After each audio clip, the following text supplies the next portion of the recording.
자, 그러면은, 여러분, 오늘 제가 준비한 주제는 정말 재미있는 주제예요. 여러분들, 만화 좋아하십니까? 저는 아주 어렸을 때부터 만화를 되게 좋아했었어요. 제가 만화와 인연을 이제 맺게 된 게, 저는 초등학교도 가기 전에, 5살, 6살 때부터 만화를 봤거든요. 왜냐면 저희가 그때 당시 이제, 신사동에, 신사동 교회가 있고, 근데 신사동 그쪽에, 그때 당시 저희 아버지가 이제 80년대에 밴드 사무실을 하셨었어요. 지금은 여러분들 막 노래방이 있고 그러지만 예전에는 가라오케가 있었고, 이게 밴드 사무실이 있었어요, 밴드. 그래서 밴드가 직접 나서서 이렇게 기타를 연주해주고, 가라오케에 맞춰서 이렇게 룸 같은데, 룸사롱 이런 데 출장 가고, 이렇게 음악을 실제로 연주를 했단 말이에요, 술집에서. 그런 거를 이제 관리하는 밴드 사무실과 대리운전을 저희 아버지가 하셨었는데, 그러니까 이제 아빠 엄마도 이제 밤에 그렇게 일을 하시니까 저도 잠을 잘 안 자고 이미 5살, 6살 때부터 유치원 때부터 잠을 잘 안 자고 이제 삼촌들이랑 막 놀다가 옆에가 만화방이었거든요. 그래서 이제 만화방에서 주로 이제 만화책을 읽으면서 한글을 깨우쳤었거든요. 그래서 저는 그때부터 이제 만화책을 읽었고 되게 옛날 만화들도 잘 알고 있어요. 그때 당시 이제 이연세 씨 만화, 고행석 씨, 뭐 이런 옛날 만화들, 순정 만화 뭐 이런 거 웬만하면 거의 빠삭하게 안 읽은 게 거의 없거든요. 그래서 제가 너무 만화를 좋아하고 또 여러분들도 만화 좋아하시잖아요.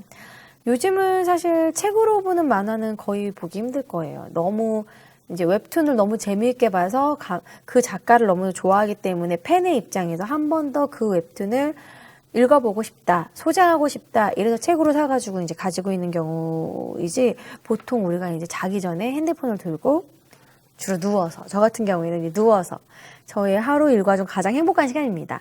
월요일에 나오는 월요 웹툰, 화요일 웹툰, 뭐 수요 웹툰, 이렇게 보다가 잠들거든요.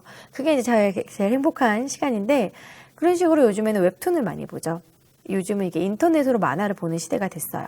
자, 그렇다면 지금은 이렇게 스마트한 웹툰으로 만화를 보는 스마트폰을 통해서 웹툰을 보는 시대인데 옛날에는 과연 어땠을지, 옛날에는 어떤 식으로 만화가 시작됐고 만화의 역사는 어떤지 바로 오늘은 만화의 역사를 준비했습니다. 여러분 재밌겠죠? 와, 재밌겠죠? 자, 채팅창 한번 볼까요? 반응. 와, 이분 누군가요?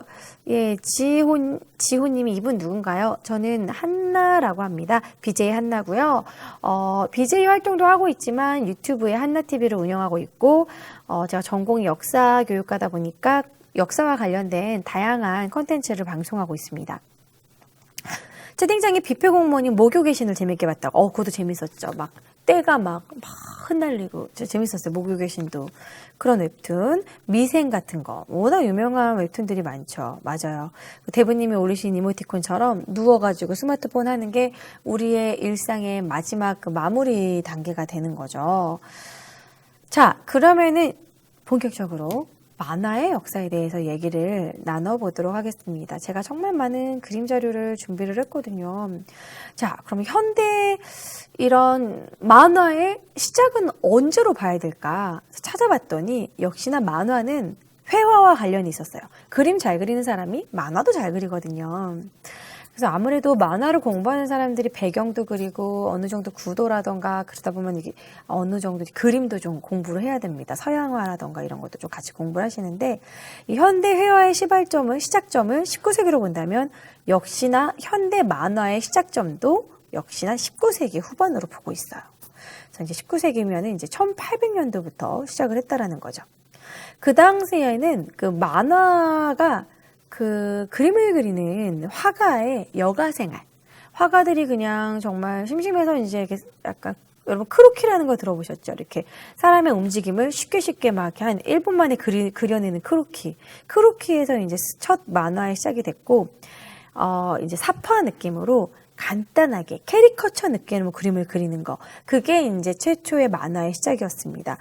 이제 대표적인 만화의 창시자라고 할 수 있는 거는 유럽에서 찾아보면 프랑스 사실주의의 대가인 되게 현실을 직시하고 현실 그대로 그림을 그렸던 사람이 있는데 바로 오노레 도미에라는 화가가 있습니다. 3등 열차를 그린 화가로 유명한데 혹시 이 작품 보셨나요?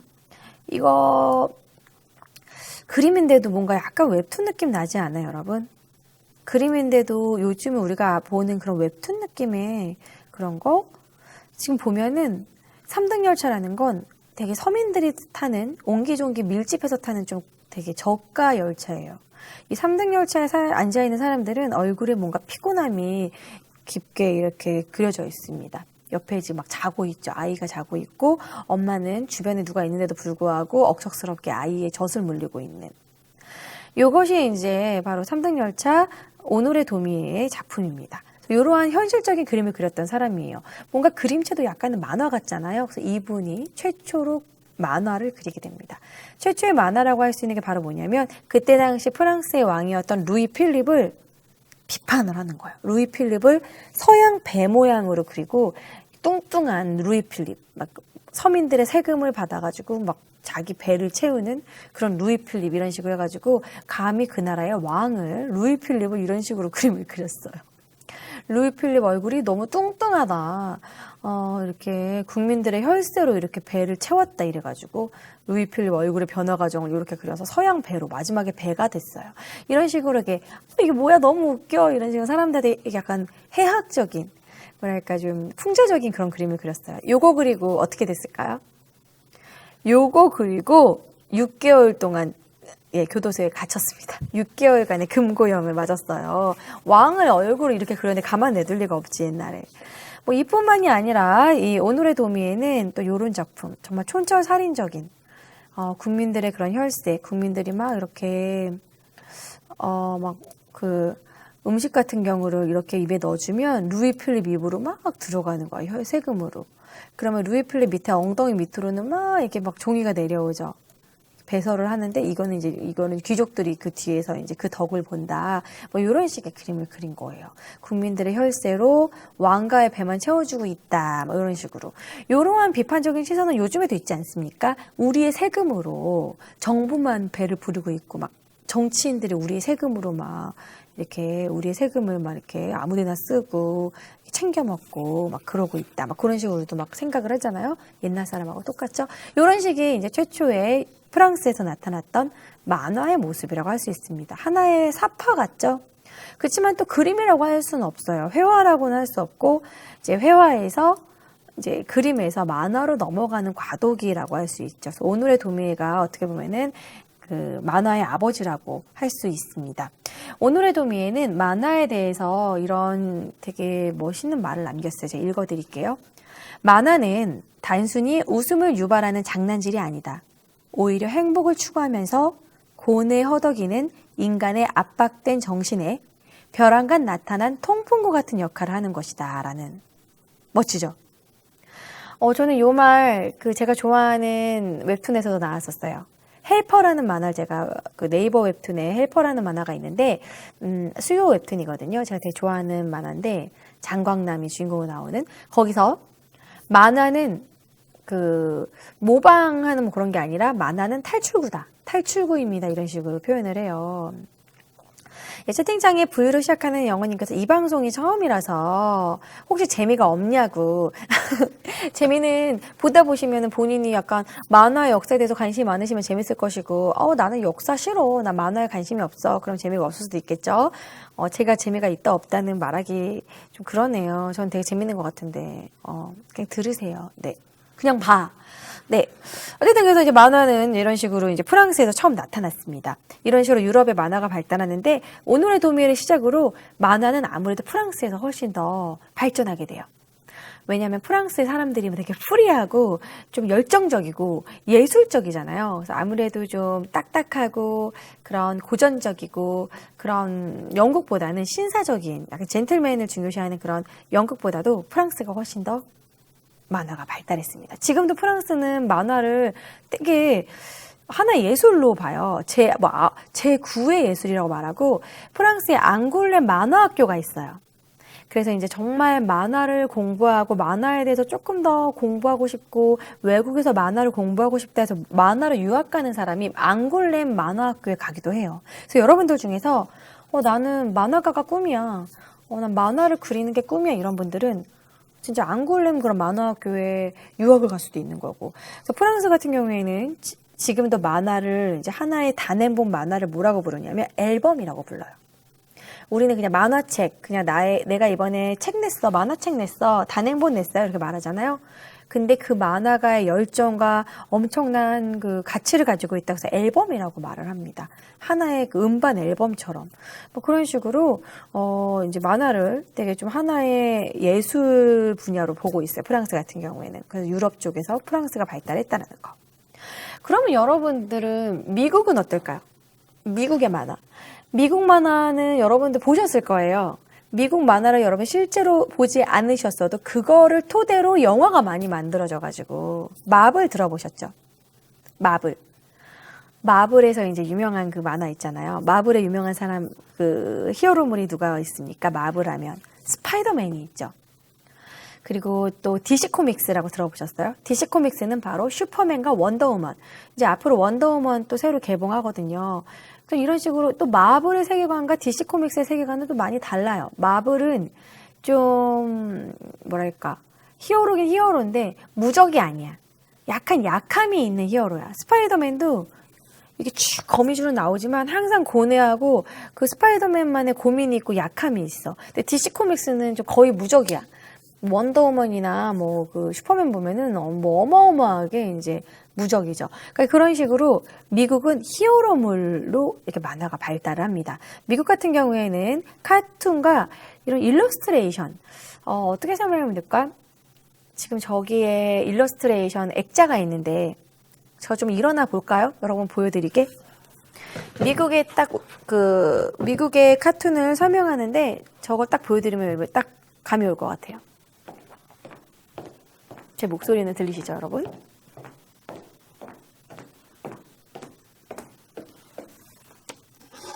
생각보다 무겁네. 딱 미국스러운 그 카툰이 있어요. 바로 요겁니다. 요거. 요런 게 딱 미국스러운 색채, 미국스러운 카툰이에요. 여러분 어떤 느낌인지 아시겠죠? 그러니까 미국의 그 만화는 딱 요런 느낌 있잖아요. 좀 쨍한 거. 그 마블이라던가 DC 코믹스를 봐도 파스텔 컬러보다는 이렇게 원색을 주로 많이 사용을 하고 약간 일러스트레이션 같은 그런 느낌의 만화가 있어요. 어떤 느낌인지 아시겠죠? 슈퍼맨, 스파이더맨, 마블 뭐 이런 DC 코믹스 이런 데 보면 이런 식의 표현이 들어있습니다. 여러분들 보시기 여기다가 놔둘게요.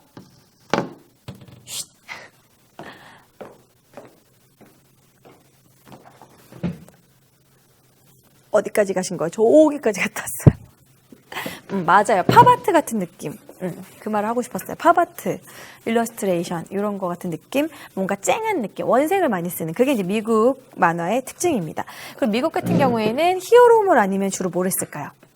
여러분 이 미국 만화의 특징은 그대로 할리우드의 영화로 이어졌어요.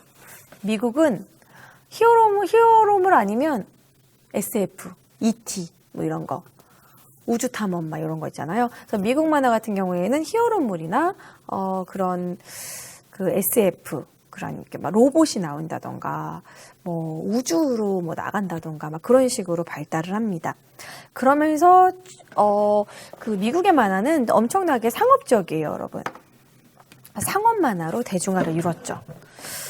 그리고 미국 같은 경우에는 뭐 만화도 유명하지만 애니메이션이 최고로 상업적인 성공을 합니다. 미국의 애니메이션은 뭐가 발달했을까요, 여러분? 미국 애니메이션 최초의 애니메이션을 만든 사람. 그리고 지금은 어마어마한 부자가 됐고, 그 사람이 만든 디즈니 월드가 또 엄청나게 우리들한테 꿈과 희망, 아이들의 그런 뭐랄까 꼭 가보고 싶은 그런 워너비 뭐랄까 진짜 그런 환상의 그런 공간이 됐죠. 맞아요. 그 월트 디즈니가 1928년에 최초의 유성 만화 영화를 만듭니다. 1928년에 월트 디즈니가 증기선 원리라는 그런 작품을 만들고, 그리고 월트 디즈니는 미키마우스를 캐릭터화하면서 아직도 미키마우스는 지금도 돈을 벌고 있잖아요. 그 캐릭터로. 저도 미키마우스 그 캐릭터 좋아해서 되게 많거든요. 그런 거 이렇게 활용한 거. 그릇도 있고 티셔츠도 있고 뭐 이런 거. 채팅창에서 어떤 분이 상업 영화가 뭐죠? 그러니까 상업 영화, 상업 만화라는 거, 상업적이라는 거, 이제 돈을 벌기 위해서, 대량으로 자본을 벌기 위해서. 그러니까 예를 들어서 이런 거지. 나는 만화가인데 나는 사실 돈 욕심은 별로 없어. 나만의 작품을 할 거야. 누가 보든지 안 보든지 나는 그냥 내가 그리고 싶은 걸 그릴 거야. 그래서 내가 막 되게 비주류의 그림을 그려. 어떤 게 있을까? 뭐 왼손잡이의 서러움 뭐 이런 거라던가 정말 비주류. 동성애의 아픔 뭐 이런 거. 그냥 그쪽 사람들만 이렇게 좀 이렇게 공감해주는. 근데 이런 거는 왜 난 왼손잡이 아닌데 난 잘 모르겠는데 그래서 별로 그냥 사람들이 관심 안 가질 수도 있잖아요. 근데 이제 상업적이라는 건 다수가 좋아할 만한 거. 뭔가 막 히어로물, 막 히어로가 막 부시고 막 날아다니고 막 이러면서 막 인기를 얻는 슈퍼맨의 인기가 하늘을 찌르고 사람들이 슈퍼맨 복장을 하고 여러분들 분명히 어렸을 때 빨간색 보자기 메고 목에다 메고 슈퍼맨 다 한 번씩 했을 거예요. 그 정도로 유행하는 캐릭터를 만들고 돈 되는 그림만 그리는 거야. 그런 게 상업적이라고 할 수 있죠. 그래서 이제 자기 소신껏 그림을 그리느냐, 만화를 그리느냐, 아니면 상업화하느냐, 뭐 그런 식의 차이겠죠. 미국은 다소 상업적인 만화가 유행했다. 히어로물이라던가 SF, 뭐 그렇게 여러분들이 아시면 될 거. 여러분들 다 아시는 내용이에요. 뭐 애니메이션은 그런 식으로 감사합니다. 월트 디즈니 뭐 그런 식으로 발달하다가 워낙 또 그쪽은 이제 나중에는 인어공주, 라이언킹, 뭐 알라딘, 최근에는 미녀와 야수까지 계속 이런 캐릭터와 접목해서 전반적으로 상업화를 되게 잘 시키죠.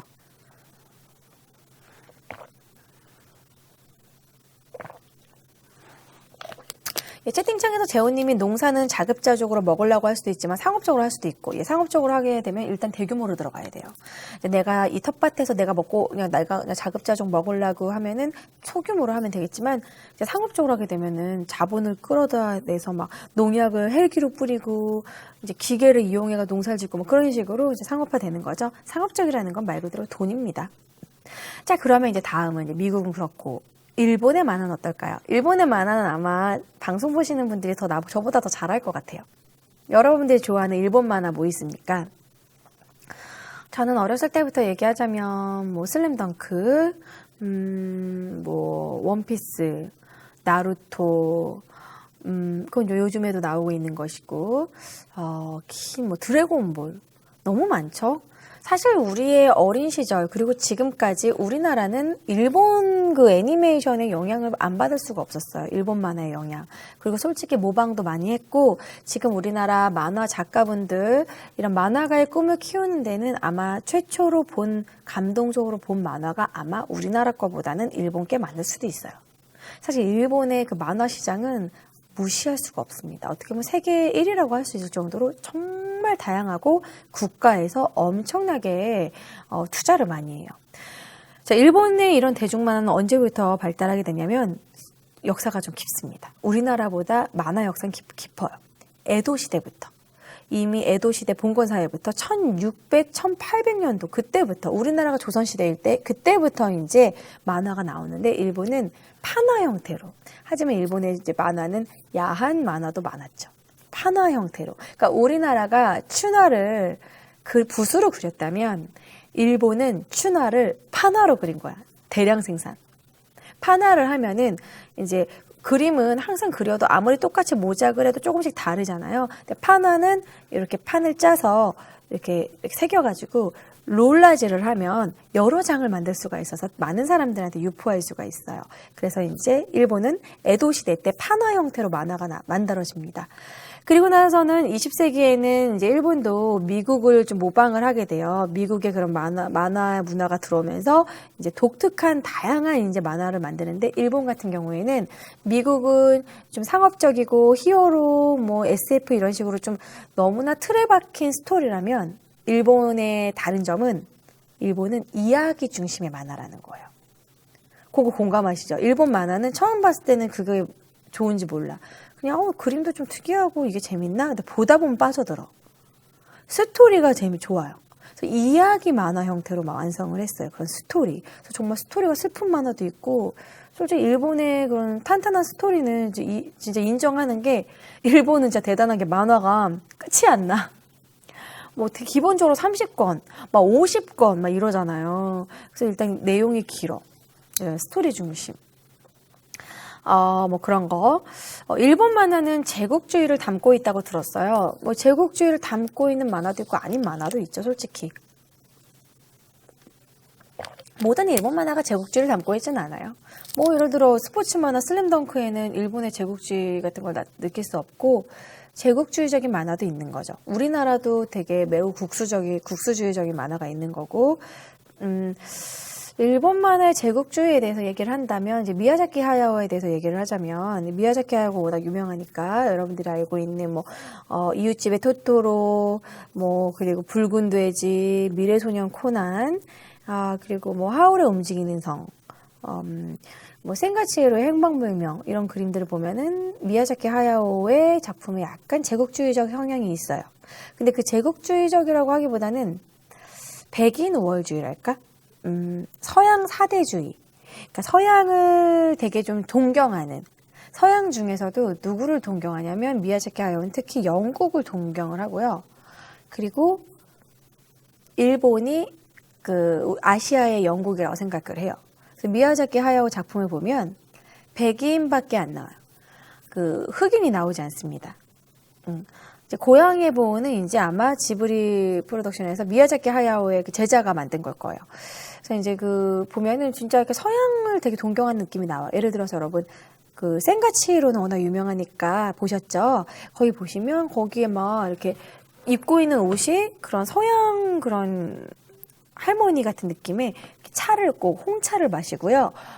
외출을 할 때 꼭 그 영국 사람들이 쓰는 그런 모자를 쓰고 이렇게 시내의 풍경이 유럽 느낌, 영국 느낌이에요. 뭐 그런 식으로 약간 서양 사대주의적인 느낌이 있습니다. 그 부분을 굳이 또 제국주의적이라고 하면은 조금 뭐 제국주의적이라고도 할 수도 있긴 할 텐데 좀 더 구체적으로 서양 사대주의 뭐 이런 거 백인 우월주의라고 얘기할 수 있겠죠. 요거 가지고 하도 비판을 하고 일본에서도 좀 비판을 해서 그 말년에는 미야자키 하야오가 최근에 만든 작품에서는 약간 유색인종이 조금 나오기 시작해요. 자, 그래서 이제 일본은 이런 식으로 보시면 될 것 같고, 제가 오늘 막 사료 막 조사하고 막 이것저것 하다 보니까 애니메이션은 건들지도 못하겠더라고요. 웹툰, 만화, 요거만으로도 너무 여러분들도 보여줄 자료가 어마무시하기 때문에 오늘은 만화 이야기만 할게요. 나중에 웹툰에 대한 부분, 웹툰이래. 애니메이션 부분은 나중에 여러분 따로 다뤄야 될 것 같습니다. 너무 방대해요, 자료가. 자, 그럼 이제 우리나라로 본격적으로 볼게요. 주변에 이제 유럽이나 미국이나 일본 만화에 대해서 얘기를 했어요. 그렇다면 우리나라는 언제부터 만화가 등장을 했을까? 우리나라의 최초의 만화는 뭘까? 이런 것들을 이제 준비를 해봤습니다. 자, 우리나라도 사실 1883년, 1910년 때부터 뭔가 개화기 신문이나 이런 데 사파 이런 식으로 만화를 막 넣었었어요. 마치 그러니까 우리나라의 최초의 만화는 이런 식이야. 그림을 그리고 옆에다가 글을 써놓은 거예요. 마치 동양화를 막 그 난을 그려놓고 옆에 시를 적어놓듯이 그런 식의 사파로 시작을 했습니다. 그럼 우리나라의 최초의 만화는 과연 언제일까요? 그것에 대해서 얘기를 해볼 건데요. 채팅창에 HAO 하오제이님이 시간대를 10시로 옮겼습니다. 여러분들이 7시는 너무 저녁 시간이고 보기 힘드시다고 해서 10시로 옮겼어요.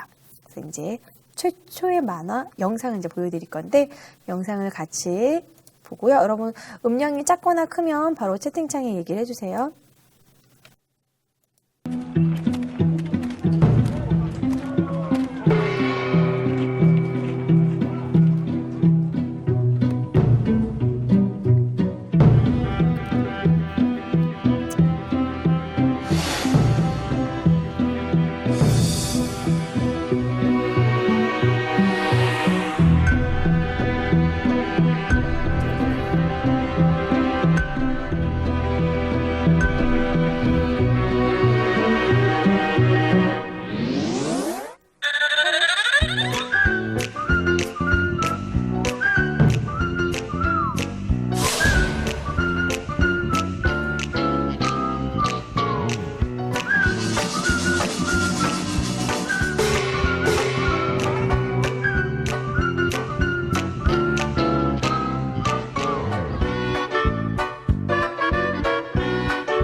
일제강점기의 상황을 비판하는 그런 만화였다라는 게 멋지지 않습니까? 최초의 만화가 일제에 저항하는 만화였다라는 게.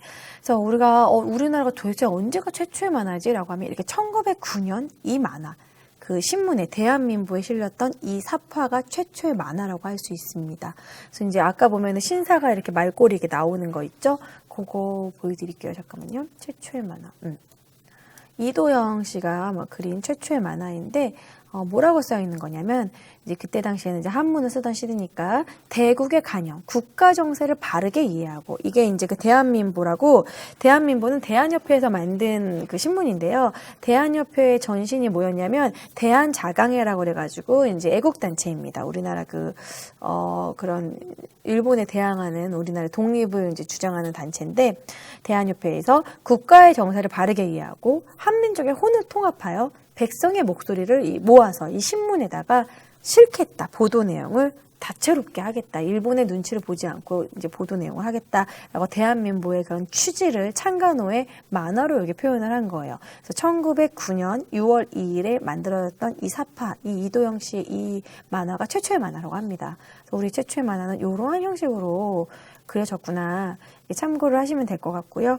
하지만 1년 만에 폐간이 됐다라는 거 안타깝죠. 그래서 이제 이렇게 우리나라는 이런 식으로 신문 만화로 출발을 합니다. 그러다가 이제 1910년부터 1920년대 이제 일제 강점기가 됐잖아요. 그래서 이때는 한창 3.1운동, 독립운동 막 이런 시기였는데, 이제 이때 잠시 일본이 문화 정치를 표방해서 어느 정도는 신문을 이제 만들 수 있게 해줬어요. 우리의 신문을. 그래서 그때 이제 조선일보, 동아일보 이런 것들이 있었는데, 그때 이제 만화를 만들게 되는데요. 최초의 사카웃 만화가 1920년대에 나타납니다. 1920년대 일제강점기 때 이야기 그림이라는 김동성 씨의 사컷 만화입니다. 만화의 이름이 진짜 이야기 그림이라 이거예요. 만화다 이런 식으로. 만화 한번 볼까요? 법적 을둥이 없이 밥 먹을 틈이 없이 길 가는 사람이 엎드려도 신흥짜리와 안동시 뭔 말인지 잘 모르겠다. 그거네요. 이 내용이 이제 신문이 너무 재밌어서 신문 보느라고 밥 먹을 틈도 없고 길 가는 사람이 엎드려져도 막 모르겠고 옆에 아이가 있어도 모르겠고 아무튼 신문이 너무 재밌다 이런 거 표현하는 만화인 것 같아요. 이 김동성 씨의 이 만화는 뭐가 중요하냐면 최초의 사컷이에요. 그전에는 항상 만화를 한 컷에 이렇게 사파를 그리고 글을 썼는데 이렇게 딱 요즘 만화 스타일이잖아. 사컷은 어떻게 보면 하나의 만화의 대표적인 틀이잖아. 사컷 만화. 이 컷도 힘들어. 스토리를 다 표현하려면 사컷이 제일 심플한 만화의 틀이거든요. 그래서 최초의 사컷 만화로 유명합니다. 우리나라 최초의 사컷 만화는 바로 김동성의 이야기 그림이에요. 그래서 이런 만화가 있었구나. 이게 1920년대 만화고요. 최초의 3국 사컷 만화가 이제 나왔고, 자, 그리고 나서 1930년대로 넘어가면 조금 더 이제, 활발해지는데, 이제 순서대로 좀 보여드릴게요. 1924년에는 노수연의 멍텅구리라는 거를 최초로 연재하게 돼요. 이제는 이제 세로 사컷이 나오는데요. 그림체가 좀 약간 나는 이거 되게 좀 서양의 만화의 느낌이 나요. 그림 되게 잘 그리지 않았어요? 나 이 그림 어디서 본 것 같아요. 약간 디즈니 같은 느낌이랄까. 그래서 미국 만화를 조금 따라했다고 사람들이 이제 평가를 하는데, 멍텅구리 헛물켜기 이런 식으로 해가지고 이제 막 허세를 부리는 그런 신사가 헛물켜다가 맨날 다치고 그런 식의 이런 멍텅구리 헛물켜기는 마치 찰리 채플린을 많이 따라했다 이런 얘기를 해요. 그래서 멍텅구리 헛물켜기라는 이게 1924년 노수연 씨의 작품입니다. 이런 식으로 흐름이 파악했구나. 사실 만화 역사는 우리가 재미로 준비한 거기 때문에 여러분들이 암기하실 필요는 없겠죠. 그냥 이런 식으로 발달했구나. 이게 1924년 작품이고요. 그리고 나서 1926년 작품이 나타납니다. 1926년 작품 이것은요. 이제 1926년 작품이 바로 아동 만화라고 하는데, 제가 이거를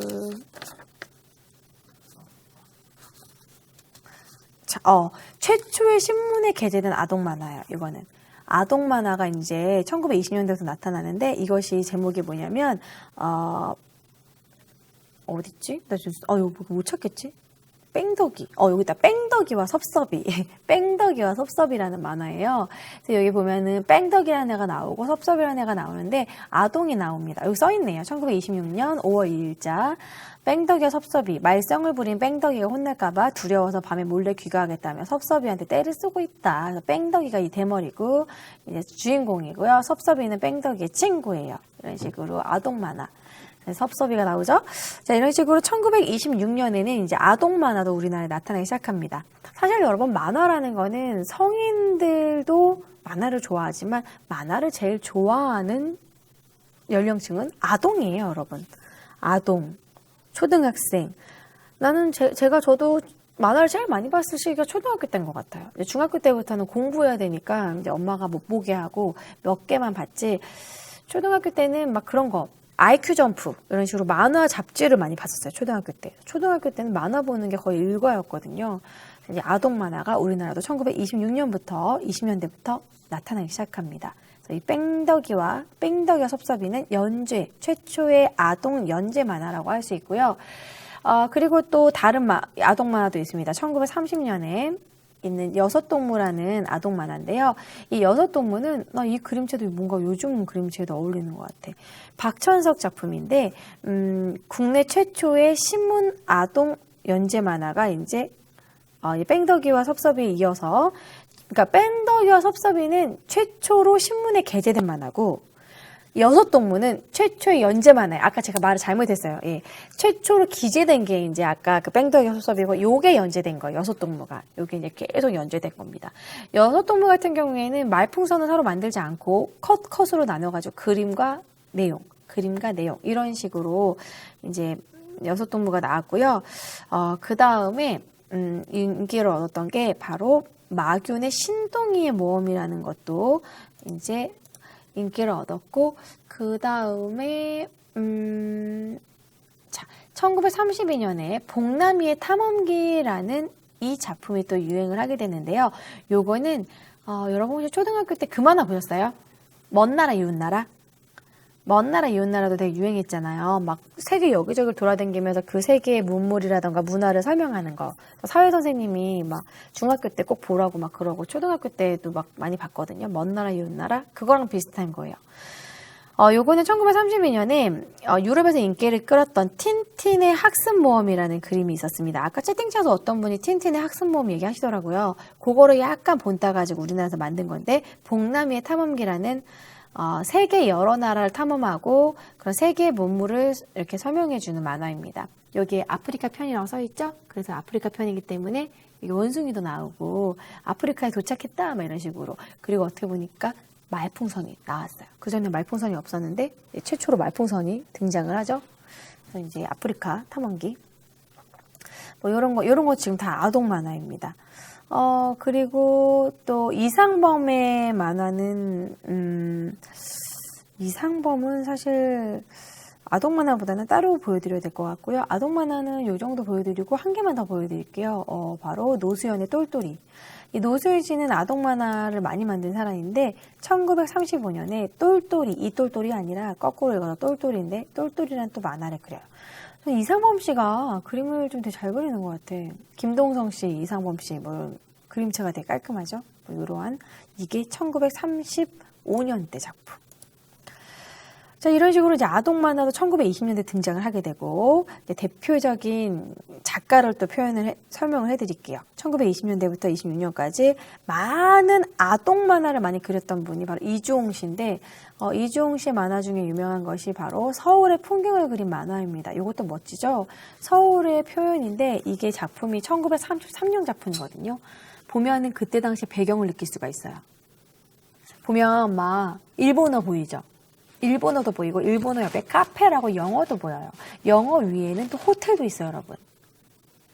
그리고 냉면집 보시면 면냉이라고 써 보이는데 거꾸로 읽어야 되거든요. 옛날 글씨는 일본어 아직도 여기서부터 거꾸로 보기도 해요. 냉면. 그리고 뭐 이렇게 소화전, 한문. 주로 한문과 한글과 영어와 일본어가 혼재되어 있는 우리나라 일제강점기에 그런 우리나라 서울의 모습을 그린 겁니다. 멋지죠, 이것도? 이거는 이제 이주홍 씨의 작품이고요. 자, 그리고 이제 이상범 씨 그림 보여드렸고, 그 다음에 여류 화가도 있었습니다. 여자 화가 바로 나혜석 씨의 작품을 좀 보여드릴게요. 나혜석 씨 같은 경우에는 최초로 외국에 가서, 유럽에 가서 이제 공부를 하고 온, 어떻게 보면은 여자로서는 엘리트인데, 우리나라 그 민족대표 33인 중에서 변절한 최린과 약간 불륜 관계였죠.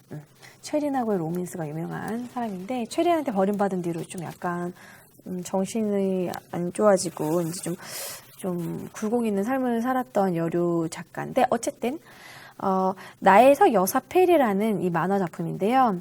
그냥 그때 당시 서울의 풍경을 그린 만화예요. 이렇게 막 배달 가고 있는 사람, 그리고 막 이렇게 전차를 무리하게 타려고 하는 모습, 당구를 치고 있는 모습, 이런 것들 이제 만화로 그린 겁니다. 그래서 필체가 되게 좀 호방하고 되게 여자가 그린 것 같지 않고 남자가 그린 것 같은 그런 느낌? 그래서 이분도 여류 만화가라고 할 수 있어요. 그래서 지금 나혜석 씨의 작품까지 1930년대 작품을 쫙 보여드렸습니다. 그렇지만 1930년대는 지금 딱 봤을 때 우리나라 만화가 그렇게 크 발전한 것 같지 않은 느낌이 들죠. 1930년대부터 1945년에는 좀 사실 우리나라 만화의 암울의 시기예요. 왜 그랬을까요? 일제강점기였고 1930년대부터는 일본이 태평양 전쟁을 해요. 그래서 한창 막 우리나라에 막 국가 총동원령 이래가지고 뭐든지 못하게 했어. 한글로 책도 못 만들게 했고 뭐든지 일본을 통해서 뭐 일본을 찬양하거나 약간 친일적인 뭐 그런 식으로. 그래서 친일 만화가 발달을 하게 됩니다. 창작의 자유가 거의 없었어요. 1930년부터 1945년 광복 때까지는. 그래서 이때는 어떤 만화가 있냐면 친일 만화가 나타나기 시작합니다. 그래서 어떤 게 친일 만화가 있냐면 친일 만화 대표적인 거 하나 보여드릴게요. 이거 제가 켜놨더니 배터리가 없네. 이거 볼게요. 친일 만화가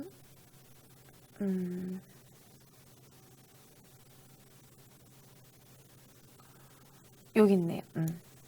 바로 막 1941년 작품인데요. 명량 애국반이라고 그래가지고 아동 만화, 이때 당시 아동 만화 다 친일 만화였어요. 사실 세뇌시키고 이게 좀 그냥 자꾸 읽다 보면은 일본이 좋은 사람인가 봐 세뇌시키기 가장 편한 게 아동이죠. 어른들은 좀 말이 안 통하는데 아동 만화인데 이게 뭐냐면 이제 이 꼬마애가 엄마 아빠 모두 일어나 봐요 막 이러면서 왜 그래서 지금 이제 아침에 우리가 천황폐하한테 인사를 드려야 돼 아침마다 막 이런 식으로 내용이 뭐냐면 일본 왕의 궁전을 향해서 우리가 인사를 해야 돼요. 이걸 동방요배라고 했거든요.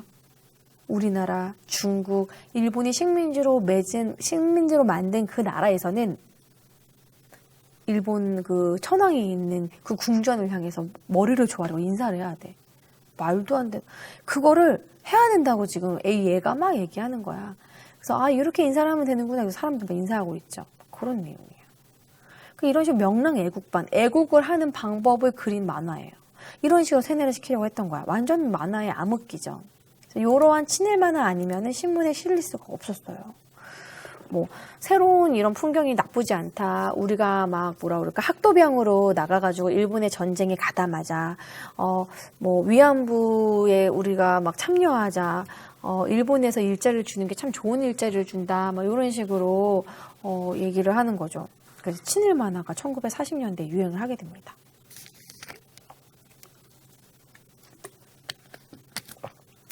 제가 딴 만화 중에서 1937년 만화는 꽃동리라는 또 만화도 있었어요. 이제 꽃동리라는 이때의 만화를 보면은 사파는 별로 없고 글이 많았다. 이런 것도 만화였다. 1937년 소년지에 실렸던 이것도 약간 아동 만화예요. 약간 만화랑 소설의 중간 단계라고 할 수 있겠죠.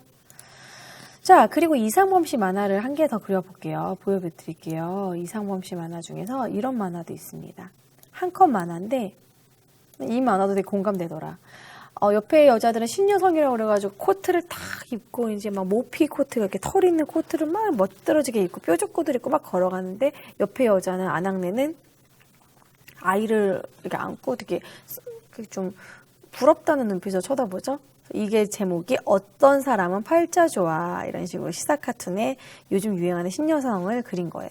이상범 씨가 1933년에 이러한 만화도 있었다. 그래서 이때 만화는 그때 당시의 생활상을 이렇게 표현해 주는구나. 아, 1933년에 이러한 옷차림. 그러니까 이제 그 전에 이제 한복 같은 옷차림에서 신여성이 이런 옷차림이 나타났구나. 근데 사실 이 한복을 입은 이 여자도 반반이에요. 우리나라 저고리에 위에는 일본 이런 걸 뭐라 그러지? 일본 기모노도 아닌 이런 걸 뭐라 그러지? 유카타를 입었잖아요. 그래서 약간 일본 옷과 우리나라 옷의 좀 중간이죠. 뭐 이런 식의 그림도 있었습니다. 그래서 옛날 만화들은 이 정도 보여드리도록 할게요. 자, 그러다가 우리나라가 1945년 광복이 이제 오고 나서 제가 입은 거는 이제 한복인데 제가 입은 한복은 이제 좀 되게 많이 좀 개량된 생활 한복인데요. 한복과 원피스의 중간이에요. 좀 한복이라고 하기에는 좀 원피스스러운 뭐 이런 느낌인데 보여드릴게요. 요런 시끄럽죠? 요런 그림인데 여기 끈을 묶고 여기가 이제 한복으로 부스럽게 소리 나겠다. 한복식으로 이렇게 여며 있는 그런 옷입니다. 약간 유카타랑 비슷하죠? 네. 잠깐 옷 보여드리느라고 일어났어요. 스태프님 무슨 문제 있나? 네. 일어난 거 좋죠? 자, 그래서 1945년부터는 우리나라가 이제 본격적으로 만화를 아무거나 막 그려도 됐었어요. 그래서 이때부터 만화의 붐이 일어나고 최초로 이제 활기를 띠는 시기가 됩니다. 그래서 만화 잡지도 만들게 됐는데 1956년에 우리나라가 1945년에 광복이 있었고 그리고 5년 뒤에 우리가 이제 6.25 전쟁이 일어났잖아요. 근데 그 와중에도 만화 산업은 계속 망하지 않고 피난 중에서도 만화를 읽을 정도로 막 돌려 읽을 정도로. 왜냐면 우울할수록 그 상황에서 도피하고 싶어 하거든요. 만화가 하나의 탈출구가 되기 때문에 지금 상황은 너무나 우울하지만 전쟁 중이지만 만화로 도피하고 싶은 거지. 그래서 그때 당시 1956년에 그런 우리나라의 암울한 분위기에 불구하고 만화세계라는 최초의 잡지, 만화 잡지가 나오게 됩니다. 만화세계, 자, 이게 최초의 우리나라 만화 잡지예요. 컬러풀하죠? 심지어 흑백이 아니라 칼라 만화였다는 거. 부록은 황금봉 뭐 이런 게 있고 만화 그림 뭐 이렇게 옛날스러운 느낌이 나죠. 만화세계라는 6월 특대호 모든 게 여러분 다 그림이에요. 인쇄된 게 아니라 다 그린 거. 그래서 이제 그린 거를 이제 찍는 인쇄를 하는 거죠. 그림 사파를 인쇄를 한 거죠. 이게 1956년에 발행된 최초의 만화 잡지입니다. 그리고 만화 전문 출판사도 광문당이라고 이제 나타나게 되고요. 그리고 이때는 이제 만화방이라는 게 1950년대에서 60년대 사이에 나오게 돼요. 근데 여러분, 만화방이 생기는 게 만화를 그리는 작가들한테는 좋을까요? 사실 우리나라가 만화가 좀 쇠퇴하게 된 이유가 만화방 때문이거든요. 그러니까 보는 독자 입장에서는 만화방이 너무 좋아요. 이제 한 시간에 1,000원 이렇게 금액 내면은 거기는 만화 다 볼 수 있으니까. 근데 이 만화방이랑 문제는 만화 대여점. 만화 대여점이 책플림터가 되게 유행이었잖아요. 책플림터 때문에 만화계가 좀 가난했어요. 왜냐면 만화를 그리는 작가 입장에서는 만화책이 팔려야 돼. 왜냐면 그 작가도 엄청난 창작의 고통을 겪고 다 그거 일일이 다 펜으로 그린 거거든요. 그래서 그거가 이제 책이 어느 정도 팔려야지만 만화가도 어느 정도 돈을 벌고 그것에 대한 대가를 얻을 수가 있는데 만화 책플림터 때문에 책플림터에서 다 사람들 빌려서 읽고 소장을 하지 않는 거야. 그래서 그때 만화책 사기 운동이 일어나기도 하고 그랬었어요. 그래서 이제 만화가들이 한창 주춤하고 좀 성공하지 못하고 그러다가 웹툰이 나타나고 이제 웹툰을 통해서 그 웹툰에 광고가 붙고 그러다 보니까 요즘 만화가들 다시 또 좀 돈을 버는 분위기인데 지금도 인기 만화가만 좀 꽤 돈을 벌지 초창기 웹툰 작가들은 작가료 이렇게 많이 벌지는 않아요. 이제 네이버나 다음에 이제 좀 실리고 인기가 많아져야지 어느 정도 이제 점점 인세가 이제 붙지 지금도 좀 열악한 상황은 마찬가지입니다. 자, 그래서 지금 최초의 만화 잡지까지 설명해 드렸죠? 그래서 지금부터는 이제 간단한 내용들이에요. 최초의 만화 단행본. 최초의 만화 단행본. 책으로 처음으로 만든 만화가 뭔지 아세요? 이런 거는 여러분 상식으로 좀 알아두셔도 좋을 것 같아요. 바로 1900 광복되고 딱 1년 뒤 1946년에 출간한 토끼와 원숭이가 우리나라 최초의 만화 단행본이라고 합니다. 김용환 씨가 지은 토끼와 원숭이. 토끼와 거북이도 아니고 토끼와 원숭이. 이건 아동 만화예요.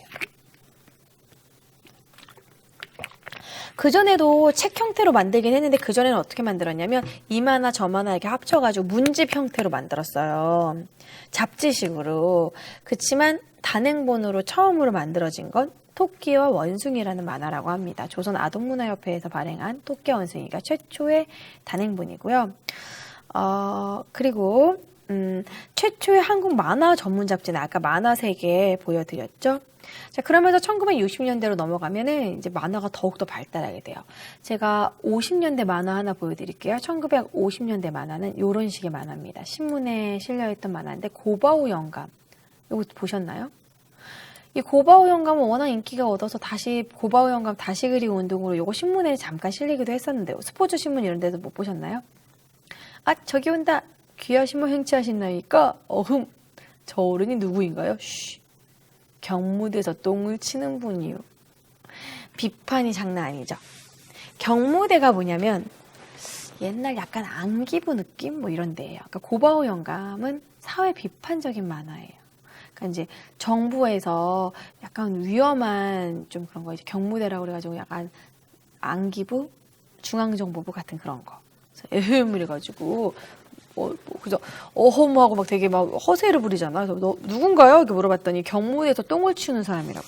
그러니까 경무대가 하도 자기네들 허세가 심하고 아, 나 경무대 사람이야 이런 식으로 경무대도 나왔다고 벌벌벌 기니까 이제는 경무대에서 똥을 치는 사람들까지 이렇게 고개를 빳빳이 들고 다닌다라는 그런 비판을 가지고 있는 만화입니다. 채팅창에 KG35님이 옥수수 라이브 지금 현재 생방으로 진행하고 있고요. 이게 이제 1950년대 작품이에요. 자, 그리고 1950년대까지 벌써 이어왔습니다. 그럼 이제 1960년대로 넘어올게요. 1960년대는 진짜 만화의 전성시대예요. 그것도 어떤 만화의 전성시대냐면 어린이 만화. 왜 어린이 만화 전성시대가 됐냐면 사실 60년대에 안타까운 일이 있었죠. 이제 성인 만화도 발달할 수 있는 분위기였는데 1961년에 5.16 군사 쿠데타가 일어나요. 박정희 대통령이 탱크 몰고 청와대를 접수해버렸어요. 그러면서부터 검열이 너무 심해져. 이제 성인 만화를 그리게 되면은 이런 아까 고바우 영감 이런 식으로 약간 비판, 아무래도 만화는 풍자가 많잖아. 약간 정부를 깐다던가 박정희 대통령을 조금이라도 비판하면은 무조건 검열. 안 돼. 이거 신문에 못 실어. 이런 식으로. 사전 검열이 엄청 심했던 시기예요. 여러분 이 유신체제 박정희 대통령 때라던가 정부에 조금이라도 비판이 있으면은 예를 들어 어떤 신문에서 정부에 대해서 좀 욕을 했거든요. 그 신문 벌줘 딱 이렇게 국가에서 딱 전화도 딱 내리잖아요. 그 신문에 광고를 했던 모든 기업들이 광고를 끊어버렸어요. 그래서 그 신문에서 발행을 했는데 광고란을 비고로 그냥 내버렸어. 어쩔 수 없이 다 광고 끊겠습니다 해가지고 지금 파업 위기가 돼버렸어. 그 시민들이 그 신문 힘내라고 그 신문의 그 광고란 빈 안에다가 막 글을 써가지고 내가 그게 지금 동아일보인지 지금 정확히 기억이 안 나네. 경향일보인지. 근데 그 신문이 있었는데 그 신문에 힘내라고 막 사람들이 글을 쓰고 그 신문에다 보내고 그 시민들이 기부금을 모아가지고 그 신문에 광고가 안 붙으니까 그 신문이 발행할 수 있도록 시민들이 돈을 모았던 그런 일이 있었어요. 하여튼 그런 식으로 그런 시기가 바로 1960년대입니다. 사전 검열이 너무 심해요. 그래서 어린이 만화도 약간 어린이 만화에서 약간 북한을 뭐 찬양한다던가 반공에 반대되는 그런 만화라던가 약간 정부 비판적인 만화는 다 안 됐었어요. 그래서 어쩔 수 없이 이때는 순수한 어린이 만화밖에 발달할 수가 없었습니다. 그래서 이때 성인 만화 작가들도 1960년대는 어린이 만화를 그렸어요. 먹고 살기 위해서. 60년대 만화를 좀 보여드릴게요.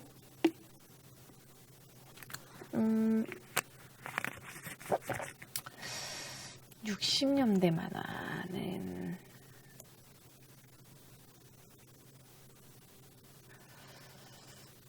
60년대는 워낙 여러분 만화가 좀 다 막 그런 거라서 잡지로 보여드려야 될 것 같아요.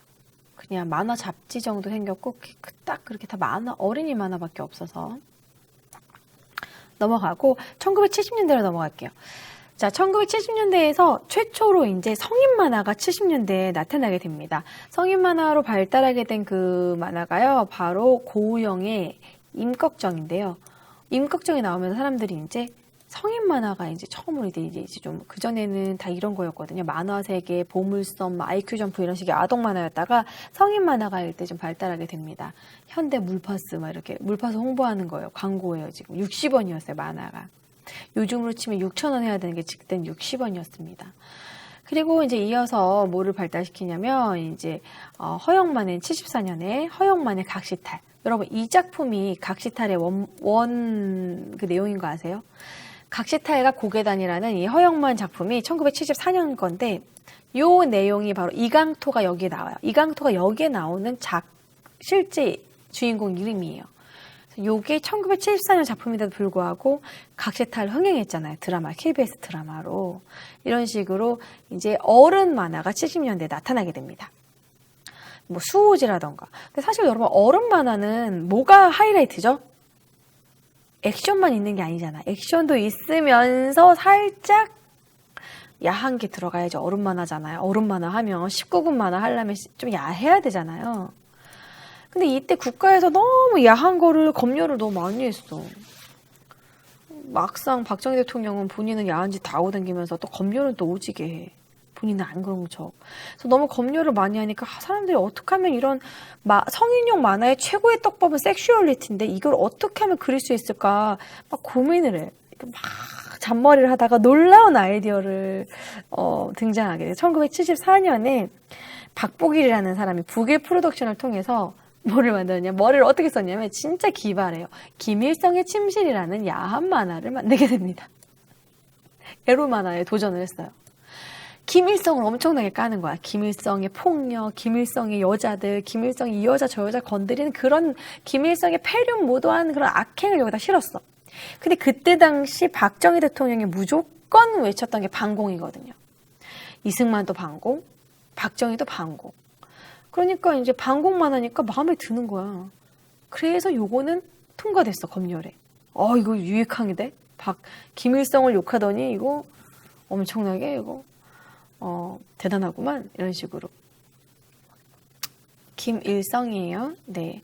그래서 김일성의 침실, 반공실록 극화. 뭐 딱 처음만 봐도 뭔가 이제 사파만 봐도 뭔가 야한 것 같은 느낌이에요. 여자가 막 벗고 있고.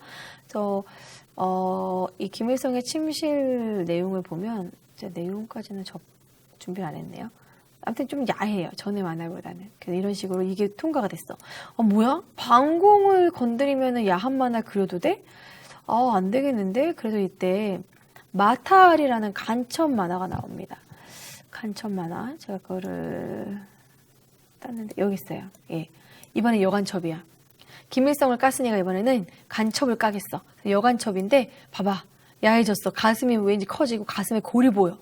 그래서 막 괜히 뭐 아무 데서나 훌훌 옷을 벗고 간첩이 몸매가 되게 좋아. 북한 여간첩이야. 세계의 여간첩 마타하리. 이런 식으로 간첩을 막 까는 그런 식으로 하면서 향수라는 작가가 향수 프로덕션에서 또 성인 만화, 야한 이제 만화를 만들게 돼. 이 마타하리랑 이 김일성의 이 침실은요, 어떤 만화라고 하냐면 성인 만화로 가판대 만화라고 합니다.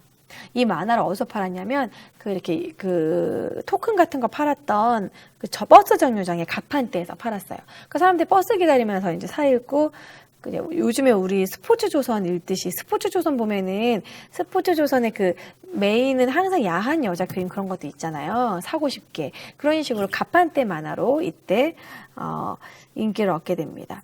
그래서 이제 최초의 성인 만화, 1970년대 성인 만화가 개막을 해요. 그래서 이런 식으로 막 서로 얘네들이 경쟁하면서 야하게 그렸어. 그때 3년 뒤 1974년에 이제 야한 만화 최초로 그렸는데 1977년에 너무 야하다 이래가지고 결국은 폐지됐어요. 그래서 3년 만에 이런 야한 만화는 이제 막을 내리게 됩니다. 정말 3년 동안 화려하게 핀 꽃인데 어처구니 없게 핀 꽃이죠. 솔직히 야한 반공과 섹슈얼리티를 어떻게든 합쳐가지고. 자, 그리고 만화의 검열은 계속 심했었어요. 뭐 6대 사회 악이다 이러면서 계속 감시를 했고, 그래서 이때는 이제 어린이 청소년 잡지만 주로 많이 나왔습니다. 이때 어린이 청소년 잡지는 소년중앙. 혹시 나이가 있으신 분들은 기억이 나시는 분들도 있을 수도 있어요. 소년중앙이 어딨나? 잠깐만, 제가 사진이 너무 많아서. 소년중앙. 예, 소년중앙. 자, 어린이 잡지가 이때 유행을 했어요. 소년중앙의 표지 모델로 있던 분들이 거의 다 연예인을 했습니다. 김미화와 김보아. 그래도 좀 우리가 들어본 연예인들이 막 나오기 시작하죠. 70년대 연예인. 새소년. 자, 여기 보면은 이 주인공 누군지 아세요? 거의 초등학생 학생인데 이 사람 누구게? 이분도 아마 연예인으로 됐을지도 몰라. 누군지 잘 모르겠지만 김보인가? 이분 누굴게요? 근데 한나님 어떻게 토큰을 알아요? 저 어렸을 때 토큰 봤어요. 저희 아빠가 그런 옛날 돈 이렇게 모아놓으시거든요. 80년대까지 토큰 썼어요. 저가 막 유치원 갈 때까지만 해도 토큰 있었어요. 토큰이 아마 90년대까지 혼재하다가 회수권으로 바뀌고 버스카드 생기면서 없어졌을걸요? 토큰이 꽤 오래. 정액권, 지하철 탈 때 정액권도 90년대까지 있었어요. 버스카드가 생긴 지가 얼마 안 됩니다. 강수연 아시겠죠? 강수연이에요. 강수연이라는 애땐 모습 어렸을 때부터 이뻤죠? 코바 와 어린이 동산에서 이제 새소년이라는 그러니까 이게 어린이 잡지인데 여기에 만화가 항상 실렸다라는 거야. 만화 홈런화 뭐 16대 걸작 만화 이런 식으로 만화가 우리는 명탐정 이런 만화가 별책 부록으로 주던지 이 안에 실려 있었다라는 거예요. 연재 만화가. 그래서 이제 그 만화 때문에 다음이 궁금해서 사람들이 보게 되는 거죠. 그리고 어깨동무 뭐 이런 식의 대표적인 그때 당시의 만화입니다. 이 만화 보면 너무 웃긴 게 뭔지 알아요? 이 크라운 소세지를 줘. 이 만화를 이제 사면은 소세지를 주고, 요것도 진주 햄 소세지를 줘. 그러니까 이때는 얼마나 어린애들이 먹을 게 없었나. 잡지 사면은 소세지를 하나씩 주고, 여기는 이번에는 별책 부록으로 우리는 명탐정을 줬네요. 이런 식으로 되게 옛날 만화, 어깨동무, 새소년, 소년중앙 이런 것들에 이제 어린이 잡지가 나오고 여기에 만화가 실렸었어요. 이거는 거의 다 어디서 만들었냐면 거의 유경재단에서 만들었었습니다. 이런 만화들을 이런 그 어린이 잡지들을 박정희 대통령의 영부인 되시는 유경수 여사가 이제 다 이런 걸 만들었죠. 대단한 분이에요. 유경수 여사는 끊임없이 박정희 대통령이 이렇게 바람을 피는데도 그걸 다 참아내고. 자, 아무튼 그러다가 본격적으로 1970년대 이런 만화 검열분위가 엄청나게 이제 반전이 되는 일이 있었어요. 유경수 여사가 어느 정도 쉴드를 쳐줍니다. 그래서 유경재단에서 만든 보물섬이라는 최초의 두꺼운 만화 잡지가 70년대에 만들어지게 되죠. 까치, 이연세의 까치. 이 보물섬은 웬만한 그런 만화 작가들의 등단을 하는 하나의 출구가 됐습니다. 이연세, 까치라던가 공포의 외행구단이라던가 아기공룡 둘리도 보물섬에서 최초로 연재됐던 거예요.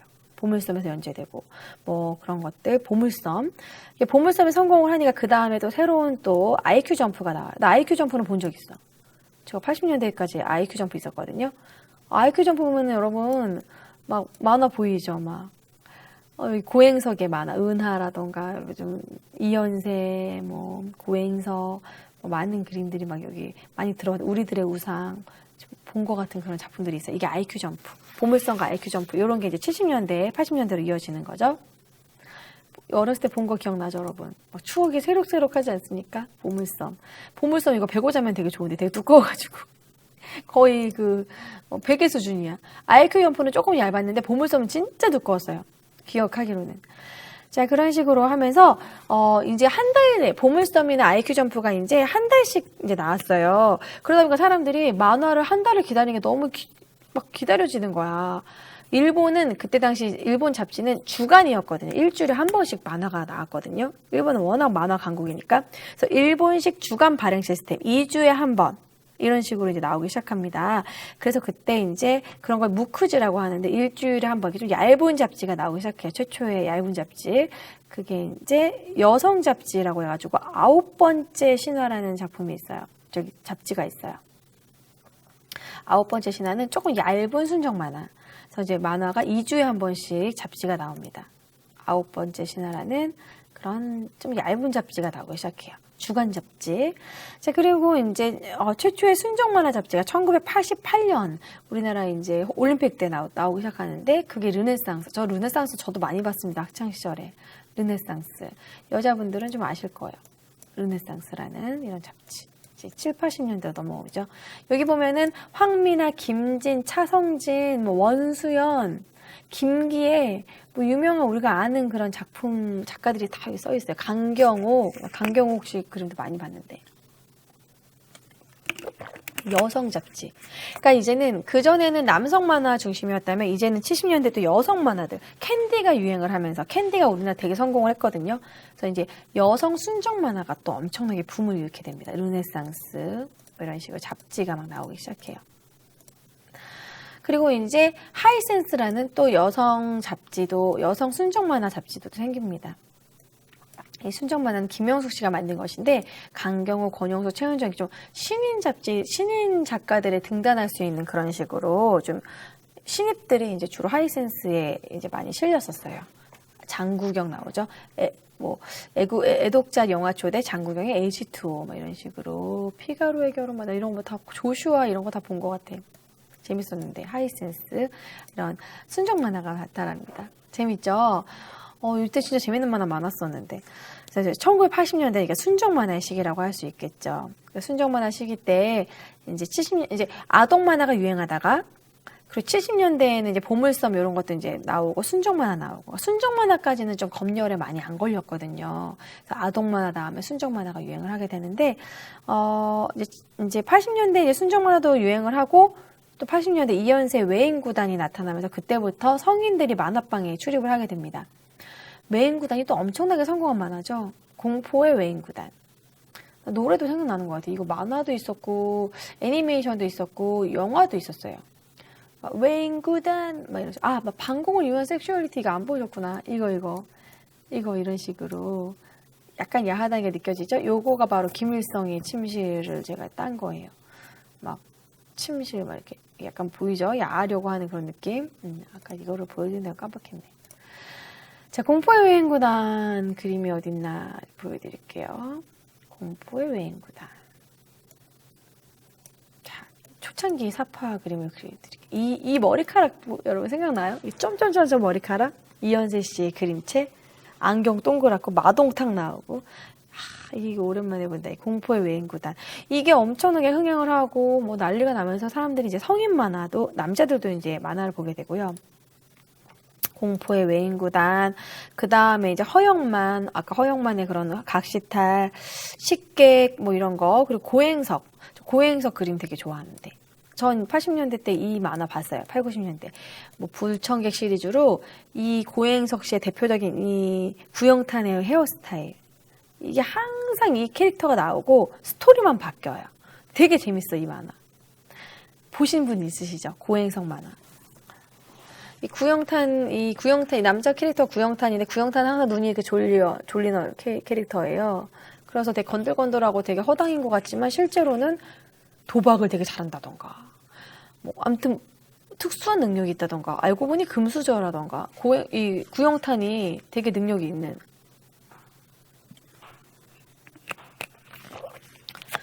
기억나시죠? 이런 식 고행석 이런 식의 남자 작가들이 좀 유행을 하다가 그 다음에 이제 또 남자 작가들이 또 순정 만화를 그리게 돼요. 김동화 씨, 김동화의 요정 핑크. 저도 이거 되게 재밌었는데 난 이거 보고 여자 작가인 줄 알았어. 김동화 씨가 이름도 동화여가지고 근데 남자거든요. 김동화 씨가 그분하고 결혼했잖아요. 한승원 씨랑 결혼했죠.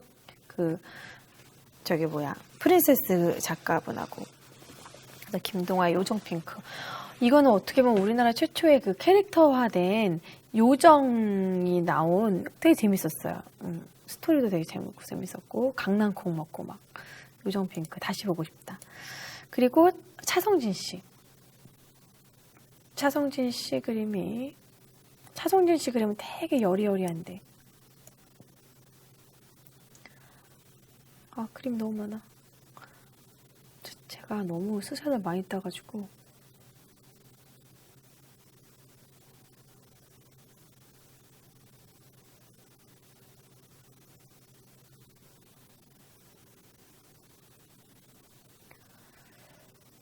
못 찾겠다. 어딘가 있는데 지금 못 찾고 있어. 너무 많아. 오늘 준비를 너무 많이 했어. 근데 아까 그 한승원의 프린세스 2분하고 김동화 씨랑 결혼한 거고요. 안 땄나 보다. 내가 안 떴을 리가 없는데. 김진, 차성진.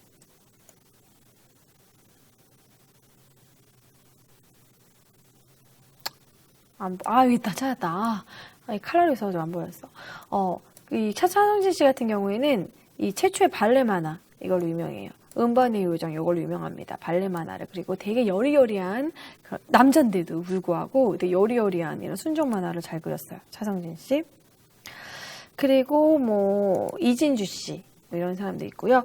자, 그리고 이제, 본격적으로 이제 80년대 또 군사정권이 또 이제 전두환 대통령 때잖아요. 그래서 이때 막 현실 참여 만화도 생기고 현실을 비판하는 만화도 조금씩 나타나기 시작합니다.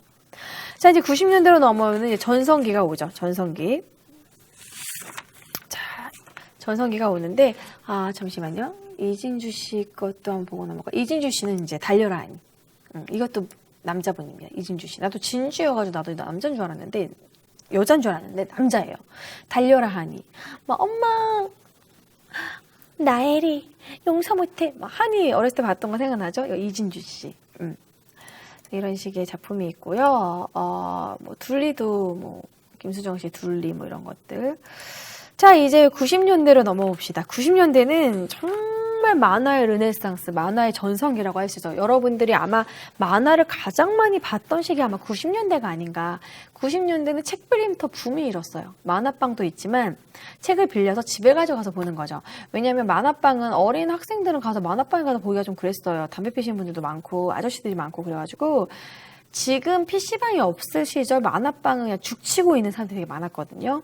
거기서 라면 먹고, 만화방 라면 맛있는데. 거기, 그래가지고 어린애들이 만화방 가서 보는 경우는 드물었고, 책빌림터에서 만화를 빌려가서 집에 가서 보죠. 막 한 권씩 막. 그래서 막 안 내면 연체료 내고, 90년대는 만화 책빌림터의 붐이었습니다. 만화 카페. 이제 뭐 이때는 공모전도 많았었고 90년대는 만화가 엄청나게 발달하게 돼요. 정부에서도 만화 산업을 육성하기 위해서 지원도 빠방하게 했었고 뭐 이때 당시 뭐 서울 국제 만화 페스티벌, 서울 만화 공모전 이런 식으로 90년대 만화들이 엄청나게 유행을 하게 됩니다. 90년대 뭐 만화들을 보면 뭐 황미나 레드문이라던가 저는 아마도 순정 만화를 많이 봤기 때문에 뭐 이때 잡지 뭐 90년대 윙크 뭐 한승원의 프린세스 제 기준에서 제가 재밌었던 걸 한번 찾아봤어요. 나 이거 너무 최고야. 언플러그드 보이. 제 고등학교 때. 이게 남자분들도 언플러그드 보이는 봤을걸요. 여자들이 워낙 이거 유행이어가지고. 이 언플러그드 보이가 캐릭터도 유행이어가지고, 우리 가방에다가 달고 다녔었어요. 이 한겸인가? 이 남자 주인공. 진짜 재밌었는데. 이 여자 캐릭터도 되게 재밌었고. 나이가 어떻게 되시길래 만화방에 추웠다면 지금도 만화방 있어요. 예. 제가 좋아하는 종로의 만화방 커피 되게 깔끔해가지고 막 아이스 코코아 이런 것도 주고 지금 놀숲이라고 만화 카페 있잖아요. 책도 있는 북카페 뭐 이런 식으로 이제 90년대에는 뭐 만화가 뭐 여러분들 뭐 90년대 많이 보셨죠. 근데 사실 90년대 하면은 우리나라 만화도 있지만 90년대는 우리가 80년대까지는 일본 만화 수입이 안 됐거든요. 그래서 해적판으로 봤었어요. 그래서 드래곤볼을 처음에는 여러분들이 우리가 정식으로 못 보고 해적판으로 먼저 봤어요. 그래서 거기서는 손오반인가? 손오공 아들이 손오반인가? 손오돌인가? 아무튼 이게 틀렸어. 해적판에서는 원래 에네르기파인데 해적판에서는 가메하메파 일본말 그대로. 원래 여기서 원래 우리가 알고 있는 손오반인가요? 그러면 아마 해적판에서 손오돌이었을 거야. 그런 식으로 좀 명칭이 달랐어. 그런 식으로 했었는데, 이제 정식으로 90년대는 수입을 하면서, 막 드래곤볼이라던가, 제가 이제 좋아했던 이제 일본 만화들 쫙 보여드릴게요. H2. 이거 아시나요? 이것도 재밌었는데, 히로와 히카리, 막, 히데. 정말 재밌었죠. H2. 만화에 대한 열정. 이 그림체가 너무 귀여워서 좋아했었어요. 그리고 뭐 우리나라 작품으로는 김진의 바람의 나라. 요거는 이제, 그것도 만들었었죠. 이걸로 MMORPG까지도 만들었었죠. 그리고 제가 좋아했던 일본 만화는 따끈따끈 베이커리, 뭐 이런 거. 이거 막, 리액션이 막 점점점 막 본인이 빵이 돼버리고 리액션이 좀 산으로 갔지만 저것도 재밌었고, 또, 뭐가 있을까? 미스터 초밥왕, 그쵸? 이거는 이제 90년대부터 거의 2000년대까지 슬램덩크를 빼먹으면 섭하죠. 슬램덩크. 슬램덩크. 또 만화들로 딱 채워볼게요. 그리고 저희 오빠가 주로 빌려봐서 같이 봤는데 보다 보니까 재밌었던 엔젤 전설 아시나요? 남자분들은 아실 텐데. 엔젤 전설. 바람의 나라는 남자분이 보셔도 재밌을 거예요. 엔젤 전설.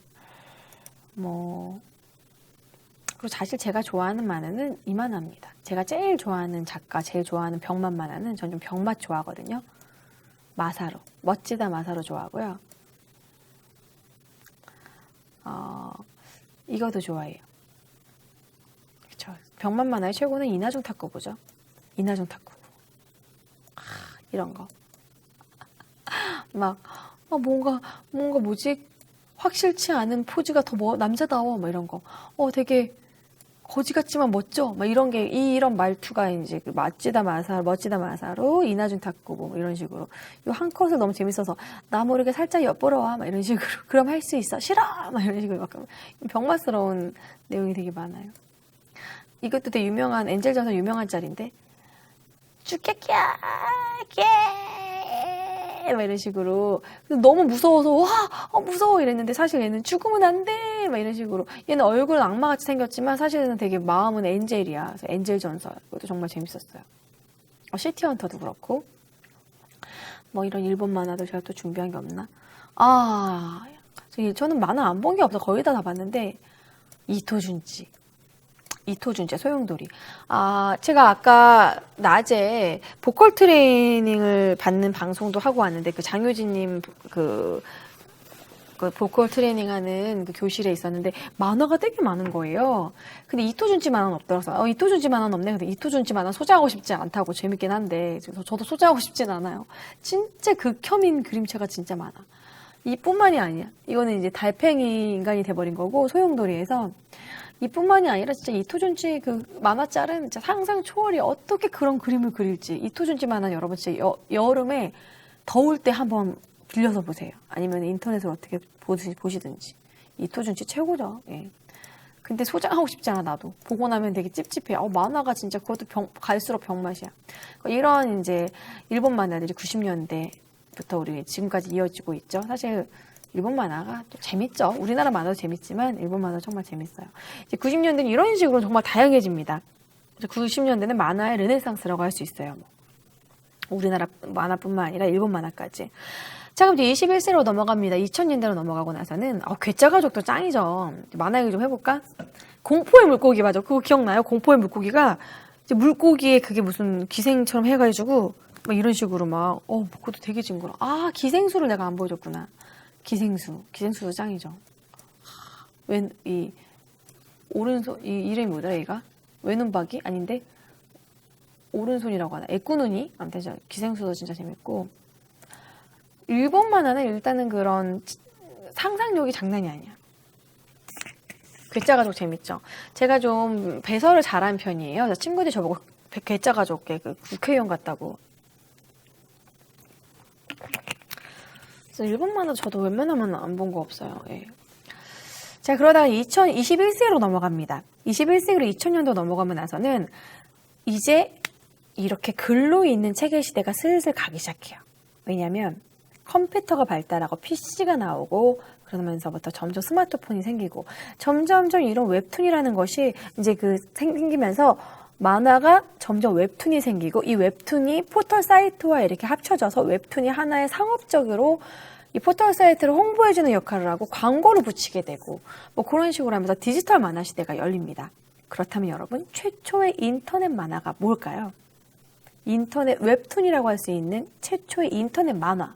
사실 웹툰이라고 하기에는 좀 그래. 그냥 만화를 스캔본이긴 한데 어쨌든 인터넷으로 방송을 볼 수 있었던 만화. 저도 몰랐거든요. 그게 뭐였냐면 근데 그거가 작품을 찾을 수가 없어. 제가 아무리 구글링을 해봐도 찾을 수가 없더라고요. 한의작의 무인도라는 작품인데요. 구글링에도 안 나와요. 이거는 1990년 작품인데 이때 당시 인터넷 정보 엑스포에 게재가 됐대요. 되게 인기 있는 컨텐츠였는데 96년 당시에 인터넷이 너무 발달 안 돼가지고 크게 성공하지 못했대요. 일본도 웹툰이 활성화되긴 하는데 일본은 책을 사서 읽는 그런 식으로 우리나라만큼 웹툰이 활성화되지 않았어요. 일본은 사서 읽는 그런 그게 그 작가에 대한 매너다라는 게 아직도 그런 게 있어서 만화는 책으로 보는다. 그래서 일본은 일본의 독서량의 50%가 만화예요. 그래서 우리나라도 저희도 여러분들 작가분들 위해서 그 만화의 단행본을 많이 사는 그런 운동을 해야 된다고 생각해요. 저도 만화를 되게 사랑하는 독자로서 저는 강풀 작가의 만화는 웬만한 건 거의 샀어요. 뭐 그대를 사랑합니다, 순정 만화 이런 거 다 샀거든요. 친구들 근데 그 만화 친구를 빌려주면은 못 받아. 왜 안 주지? 누구한테 빌려준지도 모르겠어. 순정 만화 누구한테가 있지? 어쨌든 무인도 작품은 성공을 못했어요. 왜냐면 이 96년도에 여러분 인터넷 해보셨죠? 제가 이때 인터넷 했을 때는 아빠가 전화해야 된다고 빨리 인터넷 끊으라고 그랬어. 유니텔, 천리안 시절. 그러니까 저는 저희 오빠가 저랑 나이 차이가 꽤 많이 나기 때문에 오빠가 그걸 다 이런 걸 신문물을 다 해봤기 때문에 어렸을 때부터 접했는데 유니텔, 천리안 난 그때부터 채팅했던 사람이야.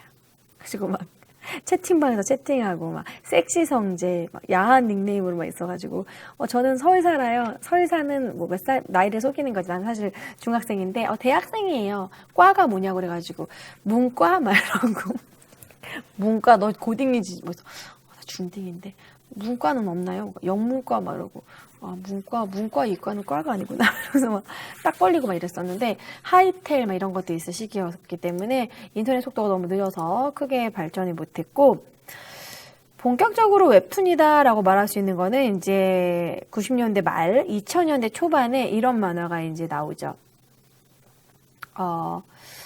스노우캣이라는 만화 보셨나요? 저는 이거는 못 봤어요. 스노우캣. 근데 일단 보여드리면은 아시는 분이 있을 수도 있어요. 스노우캣. 어딨지?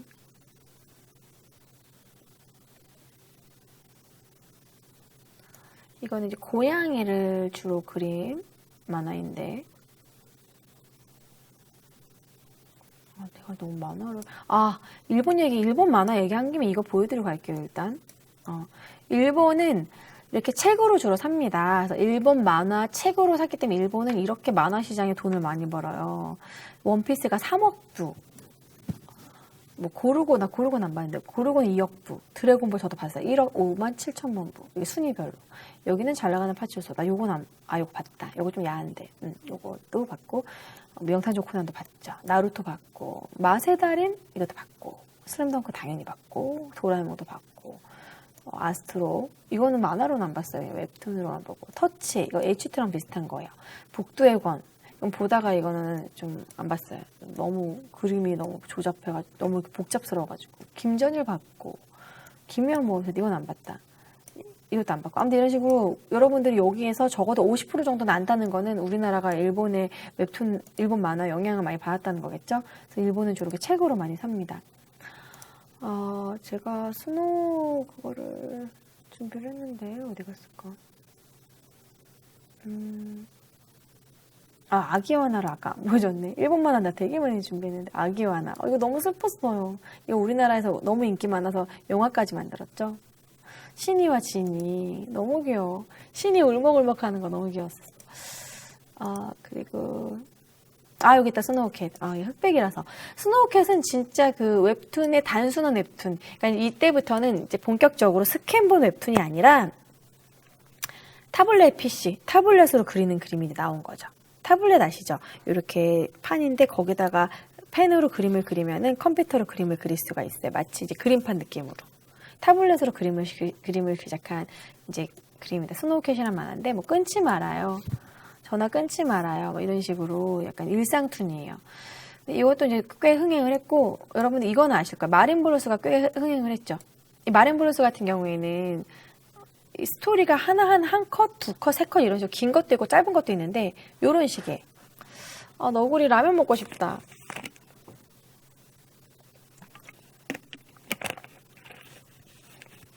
푹 익히는 거 싫어하는 사람, 꼬들꼬들한 거 좋아하는 사람, 이게 라면의 차이 이런 것들 그린 거죠. 마린블루스 같은 경우에는 캐릭터화 돼가지고 캐릭터 시장으로도 꽤 성공을 했어요. 그래서 어떻게 보면은 한국 웹툰계 나아갈 길을 제시한 최초의 작품이라고 할 수 있습니다.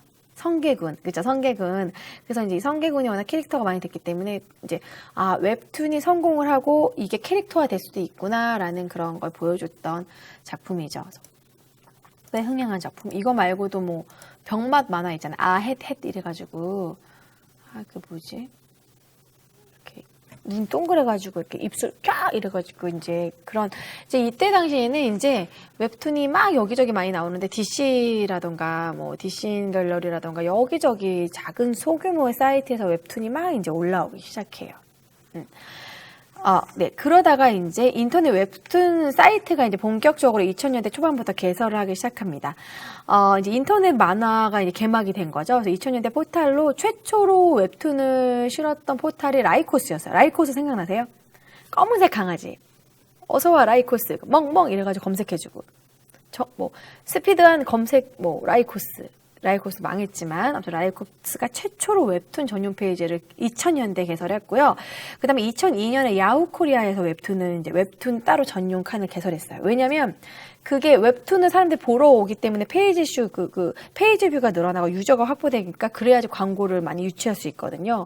그때 조회수를 늘리기 위해서, 페이지 뷰를 늘리기 위해서 이제 웹툰을 그 포털 사이트에서 이제 하나의 홍보 효과로 이제 이용을 했습니다.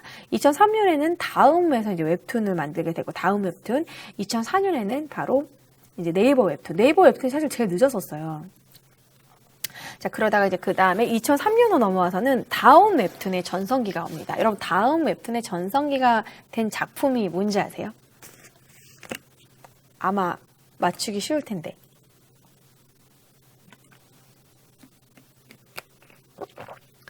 라이코스랑 네이트가 합병하면서 이제 라이코스는 네이트 쪽으로 들어가 버린 거죠. 사실 네이트도 근데 지금 여기가 우리가 하고 있는 데가 옥수수의 SK 옥수수 앱이죠. 네이트온 할 때는 꽤 좀 괜찮다가 네이트가 빨리 발전하기 바랍니다. 네이트는 판이 유명하죠. 몰라요? 강풀의 순정 만화죠, 여러분. 그게 2003년 작품이거든요. 강풀의 순정 만화. 대학교 때 이거 진짜 재밌게 봤는데 이것 때문에 다음 웹툰이 흥행하게 됩니다. 사실 다음 웹툰을 살려놓은 게 강풀이에요. 강풀의 순정 만화는 이게 그림이 되게 잘 그린 것도 아닌데도 정말 재밌었어요. 강풀의 순정 만화 때문에 이제 엄청나게 이제 다음이 전성기가 오게 되고, 강도화의 위대한 캐치비는 좀 심지어 야하거든요. 그래서 강도화와 강풀 두 강씨가 이제 다음을 먹여 살립니다.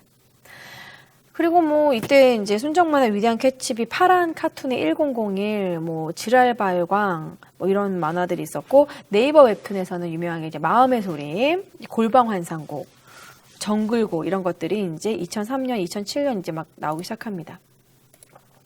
그러고 나서는 2000년대 후반, 2008년, 2009년부터는요 다음 웹툰이 전성기가 길게 가지 못했어요.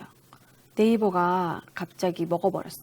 왜냐면 네이버 포털 사이트가 지식인이 뜨면서 2007년, 2008년부터 네이버가 엄청 강세가 됐거든요. 그래서 이때 이제 네이버의 뭐 마음의 소리, 핑크레이디, 시네탐, 노블레스 지금까지도 연재되고 있는 것들이 엄청나게 이제 인기를 얻으면서 네이버 강세, 네이버 웹툰의 독주 체제가 됐어요. 그러다가 2010년 좀 넘어가면서부터는 조금 다시 다음이 웹툰 쪽에서 다시 크게 됩니다. 큰 좋은 작품이 많이 생기면서 뭐 다이어터, 은밀하게 위대하게 이런 식으로. 그러니까 네이버 웹툰이 성공하게 된 게 검색 포털 사이트로 네이버가 강해진 것도 있었지만, 네이버는 이 작가 저 작가 막 썼어요. 이 중에서 뭐 하나는 뜨겠지 이런 식으로 작가를 막 초빙해서 수적으로 밀었어. 근데 다음 같은 경우에는 되게 깐깐하게 작가를 이렇게 품질 유지를 위해서 엄격하게 작가를 발굴을 했거든요. 근데 요즘은 요즘은 그렇지 않은 것 같더라고요. 요즘은 막 이 작품 저 작품 많이 올라오는 것 같더라고요. 근데 다음 웹툰도 은근히 재밌는 게 많아요.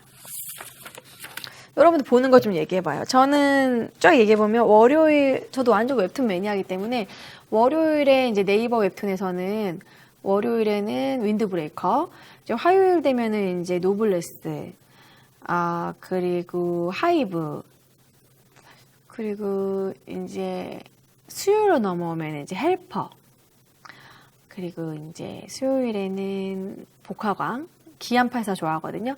이제 목요일에는 연애혁명, 기기괴괴 뭐 이런 거. 그리고 이제 금요일에는 내 아이디는 성영민 뭐 이런 거 보고, 외모지상주의 이런 거 보고 저 요일이 헷갈린다. 한 번 더 해요. 이것도 19금 웹툰도 보고 그리고 이제 외모지상주의가 내 아이디는 강남미는 토요일 웹툰인가 보다. 뭐 이런 식으로 일요일에는 구구까까 보고요. 최근에 일요일 웹툰인가 되게 재밌는 거 하나 발견했어요. 뱀이 앉은 자리라는 작품이 있는데 여러분 한번 보세요. 마야고도 봤어요. 마야고도 보죠. 보는 거 되게 은근히 많다. 뱀이 앉은 자리하는 좀 신인 작가인 것 같은데 재밌어. 뭔가 반전이 있어요. 뱀이 앉은 자리. 제가 추천할 테니까 한번 꼭 보세요. 그냥 금요일은 한 번 더 해요. 근데 한 번 더 해도 사실 내용이 좀 약간 중구난방이라 조금 마음에 안 들긴 하는데 야한 장면 때문에 봅니다. 슈퍼맨이 짱이었는데요. 그쵸? 호랑이님도 봅니다. 토요일까? 또 까먹었어. 엄청 많이 봐요. 그리고 이제 다음에서는 제가 보는 웹툰이 그건 다음은 요일을 못 외우겠고 일단 지금 강풀의 브릿지가 너무 재밌어서 너무 그거 보는 재미가 쏠쏠해요. 분량도 장난 아니고 다음 브릿지 로렌스를 지켜줘. 그리고 디디 작가 되게 좋아하거든요. 관찰인간 그런 인간 시리즈. 이거는 디디 작가 이번 거 이름이 뭐더라? 성의 주인인가? 저택의 주인. 다음에도 재밌는 거 많아요. 바퀴벌레. 그 작가도 되게 좋아하고. 나빌레라. 너무 슬프죠. 나빌레라. 할아버지 치매인 게 밝혀졌어. 뭐 이런 것들. 엄청 많이 보죠? 이러니까 잠을 못 자는 거예요. 그래서 내가 요즘 나랑 약속해서 하루에 웹툰 2개만 보자 이런 식으로 너무 많이 보니까 저희 오빠도 웹툰을 되게 좋아해가지고 저희 오빠는 레진을 결제해서 봐요. 레진 코믹스.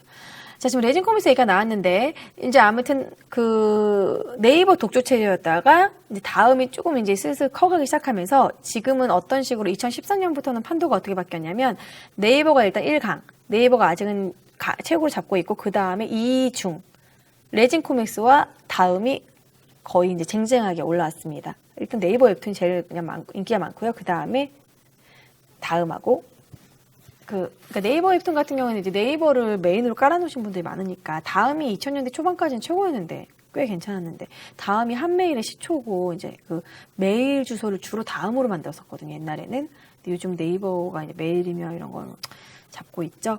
안타깝습니다. 다음도 좀 컸으면 좋겠는데. 아무튼 레진 코믹스는 웹툰 사이트에 좀 비주류적인 거를 많이 그렸어요. 야한 거부터 해가지고 동성애나 대중성이 약한 작품, 좀 약간 SF라던가 그런 것들을 그리면서 다 모두 유료화 시켰습니다. 그러면서 사람들이 유료를 하는데도 재밌으니까 보는 레진 코믹스의 통이 이제 일단은 인기를 얻었고 꽤 재밌는 작품이 많아요. 레진은 한번 빠지면 잠을 잘 수 없대요. 너무 재밌어서. 근데 그래서 이렇게 레진 코믹스도 꽤 많이 보는 이런 분위기. 이제는 이 스마트폰 시대이기 때문에 스마트폰 웹툰이 너무 인기가 많고 그 웹툰이 영화화되고 있는 그런 시기이기 때문에 슬슬 정말 비주류로 너무 많아지고 있습니다. 피키툰, 카카오페이지, 올레 웹툰, 탑툰, 폭스툰, 코미카 등등등 각종 웹툰 사이트가 엄청 많아지고 있고요. 우리가 기사를 볼 때 꼭 이렇게 웹툰 사이트 뜬다? 되게 야한 거? 뭐 이런 식으로 막 야한 거 떠서 나도 막 결제하고 싶고 유료 결제 그런 만화 사이트들이 특히 야한 거 되게 많이 생기고 있었어요. 이런 식으로 요즘에는 이제 웹툰의 전성시대라고 할 수 있겠죠. 자, 웹툰의 전성시대, 웹툰에 대해서 뭐 안 보여드린 거는 없는 것 같네요. 네. 그래서 이제 요즘 만화까지 해가지고 최초의 만화부터 지금 웹툰의 전성시대까지 얘기를 했습니다. 웹툰은 그냥 제가 스사를 따지 않았어요. 여러분들이 지금도 다 보고 있는 내용이고 하나하나 굳이 안 따도 될 것 같고 따려면 너무 많은 거예요. 제가 보는 만화가 너무 많아가지고. 네. 채팅창에 안주자나님이 와 한나님을 여기서 보는군요. 예, 옥수수에서도 매주 수요일 10시에 이런 역사 콘텐츠 방송을 계속 이어서 하기로 했습니다. 네. 어떠셨어요, 여러분? 오늘은 만화에 대해 얘기를 준비를 했는데 제가 준비한 내용이 지금 다 못할까봐 엄청 스피드하게 제가 했어요. 그래서 제가 안 보여드린 내용도 있어요. 1934년 작품 나의 실패 뭐 이런 작품도 있었는데 이것도 못 보여드렸어요. 이건 1930년, 33년 작품.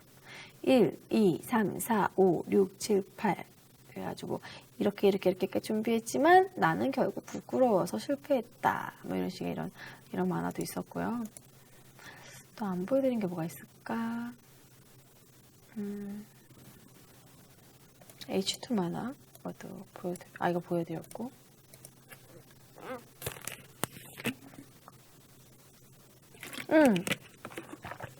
내가 좋아했던 웹툰 작가 몇 개 그래도 땄구나. 요즘 이분 활동 안 하는데 저 이분 작품 되게 좋아하거든요. 혹시 이거 보신 적 있어요? 이분 말을 되게 재밌게 잘해. 메가 쇼킹이라는 작가분인데 막 이런 뭐 브라질 이런 된장찌개 막 이런 식으로 이런 된장찌개. 아무튼 이 사람 말하는 게 다 웃겨. 너무 내 스타일이야. 그리고 애욕전선 이상없다는 또 특히 야해. 되게 재밌어요. 뭐 예를 들어서 꼭 오랜만에 대장금이 되어 직접 만든 요리로 식사를 하니 기분이 오나라틱하구나. 그러면서 이젠 속도 튼튼하니 정겹게 마사지나 해볼까? 막 이런 식의 뭐 이런 주로 내용인데 더 그 이하는 너무 야해서 10가지만 딱 땄어요. 진짜 재밌어요. 이분 탐구 생활도 재밌었고 근데 결혼하시고 나서 요즘 활동을 안 하신 것 같아서 너무 안타까워요. 그림체도 마음에 들고 내가 되게 좋아하는 작가인데 안타깝습니다. 라스베가스 울트라 쇼케인가 아무튼 재밌는 또 내용도 있었는데 예, 아프리카의 그 한나님 맞습니다. 어떻게 많은 분들 오셨나요? 예, 첫 방송이라니 오늘 운이 좋네요. 오늘은 세 번째 방송이에요. 이제 원래 7시에 했었고 시간대가 이제 10시로 바뀌었습니다. 여러분들이 자주 오실 수 있도록 10시 황금 시간대로 바뀌었으니까 여러분 너무 드라마만 보지 마시고 요즘 드라마 다 다시 보기로 보시잖아요. 제 생방을 보세요. 10시에.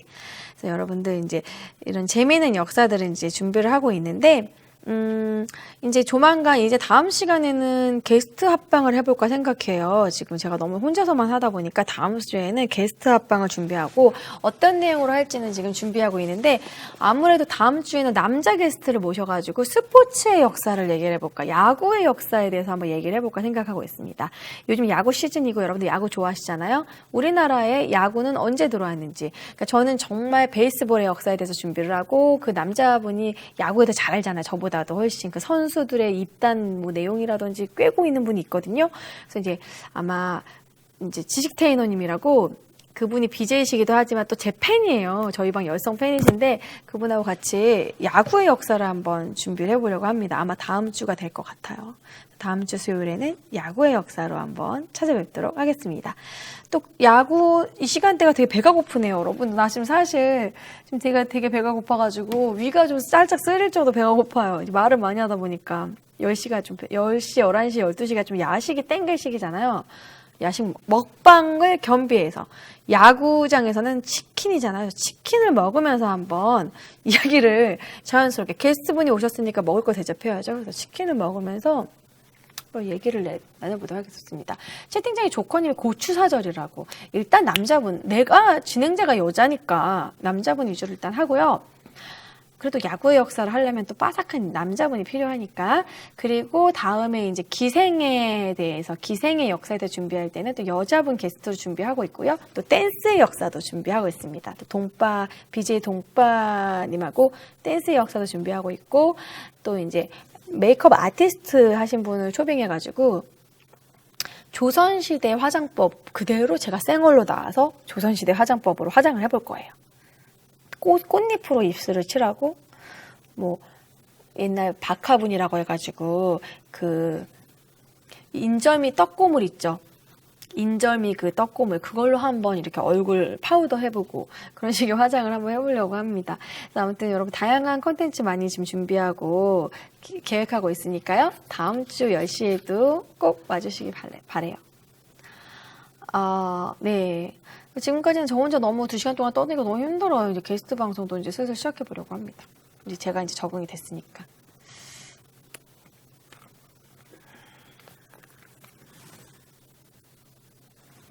채팅창에서 강시의 역사도 해주세요. 강시를 아세요? 강시 콩콩콩? 강시는 내가 초등학교 때 유행했던 건데 부적 붙이고 숨 안 쉬면 살 수 있고. 자, 다다음 주부터 하면 재밌겠다고. 여자가 나오면 재밌겠다고? 여러분 남자 게스트도 좀 좋아해 주세요 좀. 여러분 저 그러시면은 여자 게스트 안 모십니다. 남자 게스트 나만 보라고 남자 게스트만 모신다. 권투 역사. 좋네요. 좋은 콘텐츠. 권투의 역사도 부탁드립니다.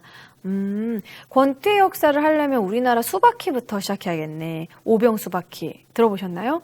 오병 수바키는 고려시대부터 유행했던 건데, 삼국시대부터 맞짱 게임이에요. 이제 주먹질하고.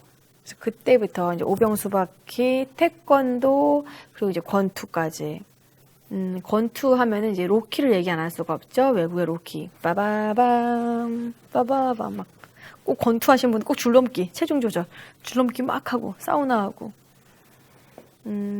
권투의 역사. 근데 권투의 역사도 하려면 또 남자분을 모셔야 될 것 같은데요. 제가 권투의 역사에 대해서 빠삭하게 알질 않아서. 예, 강신은 중국사도 합니다. 아프리카 방송도 하고 있어요. 소요님. 옥수수 이 방송은 일주일에 한 번만 수요일만 하고 있고요. 제가 아프리카 운영자님한테 쫄라서 허락을 받아가지고 여기서 하고 있어요. 여전히 파트너 BJ고요. 제 아프리카 TV 방송은 매주 이제 역사 컨텐츠는 화요일하고 목요일 9시에 하고 있고요. 평상시 캠방은 11시에 합니다. 오늘 같은 경우는 벌써 이제 12시가 돼가니까 오늘은 좀 쉬려고요. 제가 오늘 낮방도 했었고 보컬 트레이닝 방송도 했었고. 뭐 하시는 분인가요? 저는 일반 방송도 하고 역사 방송도 하고 있는 BJ 겸 유튜브에 한나TV를 운영하고 있는 크리에이터입니다. 제가 이런 역사 방송한 이런 것들 몰아서 보고 싶으시거나 저에 대해서 좀 더 궁금하신 분은 유튜브에 한나TV 검색하시고 구독하시면 보실 수 있어요. 저는 춤도 춰요. 네. 소요님이 한나님 방에서 춤출 때부터 봤는데 블랙 좀 풀어주세요. 따로 아프리카 쪽지 주세요. 나 거의 블랙 거의 다 풀었는데 한번 들어와 보시죠. 요즘 블랙 없는데 내 방에. 옛날에 블랙이었으면 다 풀렸을 텐데 제가 명절 때마다 블랙을 풀어주거든요. 광복절 특사 뭐 이렇게 정권 바뀔 때마다 풀어준다던가 명절에 풀어드리니까 아마 풀렸을 거예요. 요새 유튜브 느려졌다고요? 제가 업데이트요. 예, 요즘 하는 일이 많다 보니까 왜 느려졌냐면 제가 유튜브가 에듀케이션과 엔터테인먼트를 분리를 했어요.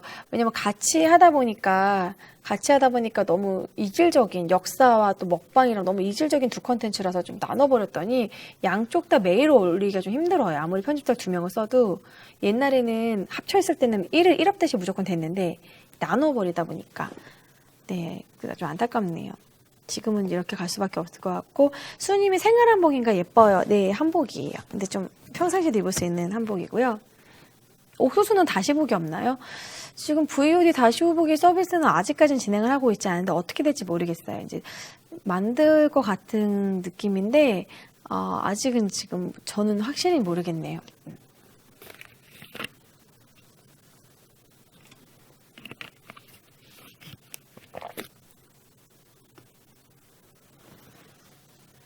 다시 보기도 만들어졌으면 좋겠습니다. 여러분들이 왜냐하면 저는 강의 느낌으로 이제 2시간 꽉 채워서 이렇게 하는데 처음부터 안 들으면 그 앞의 내용을 모르니까 그래서 여러분들이 뒤에 오신 분들도 부를 수 있게 VOD도 생겼으면 좋겠네요. 한웅님이 한나님 항상 예뻐요. 감사합니다. 와주신 분들 하트 한 번씩 클릭 부탁드리고요. 배가 고프니까 손도 시리고 집에 갈 때 편의점에서 뭐라도 사 먹어야겠어요. 오늘 집에 가서 라면 끓여 먹을까? 라면이 너무 먹고 싶다. 모바일 너무 불편합니다. PC 버전은 언제 나오나요? 그걸 나한테 물어보면 안 되지. 이제 옥수수 라이브가 지금 사실 너무 시작 단계고 어떻게 보면 이제 첫 시도잖아요. 점차 개선될 거라고 생각해요. 네. 자, 아무튼 여러분들 오늘은 만화의 역사에 대해서 얘기를 나눴습니다. 어떠셨어요? 유익하셨나요? 재밌으셨나요?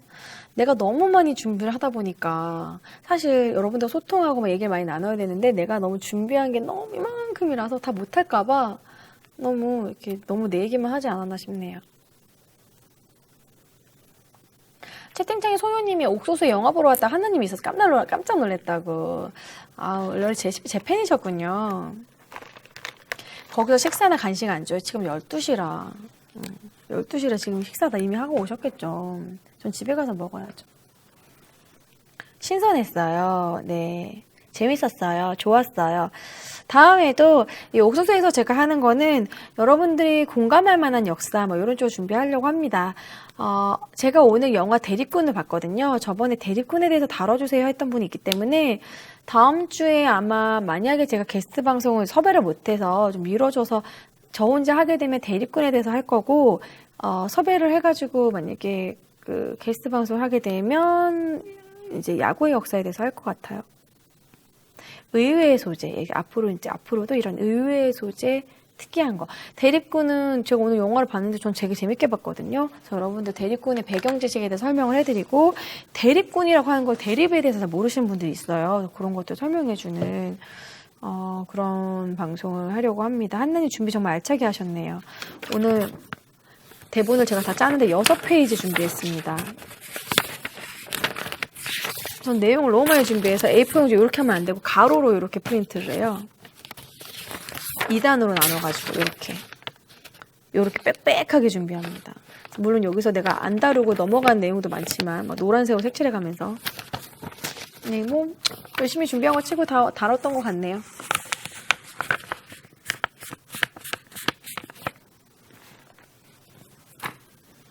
집에서 라면이라도 하나 끓여 드세요. 밥은 말지 마시고. 집에 라면도 없고, 배고프다. 아까 제가 팬분들하고 이제 오늘 되게 하루가 길었어요.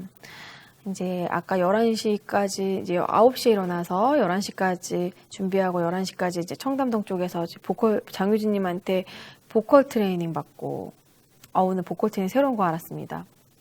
성대를 조였다 늘리는 거. 막 이렇게. 그리고 말을 할 때 목에서 소리 나게 노래를 불러야 된다는 거. 물론 모든 걸 다 줄 수는 없지만 여기가 울리게. 그래서 궁극적으로는 가슴이 울리게 불러야 된대요. 그런 거 연습, 호흡 뭐 이런 거.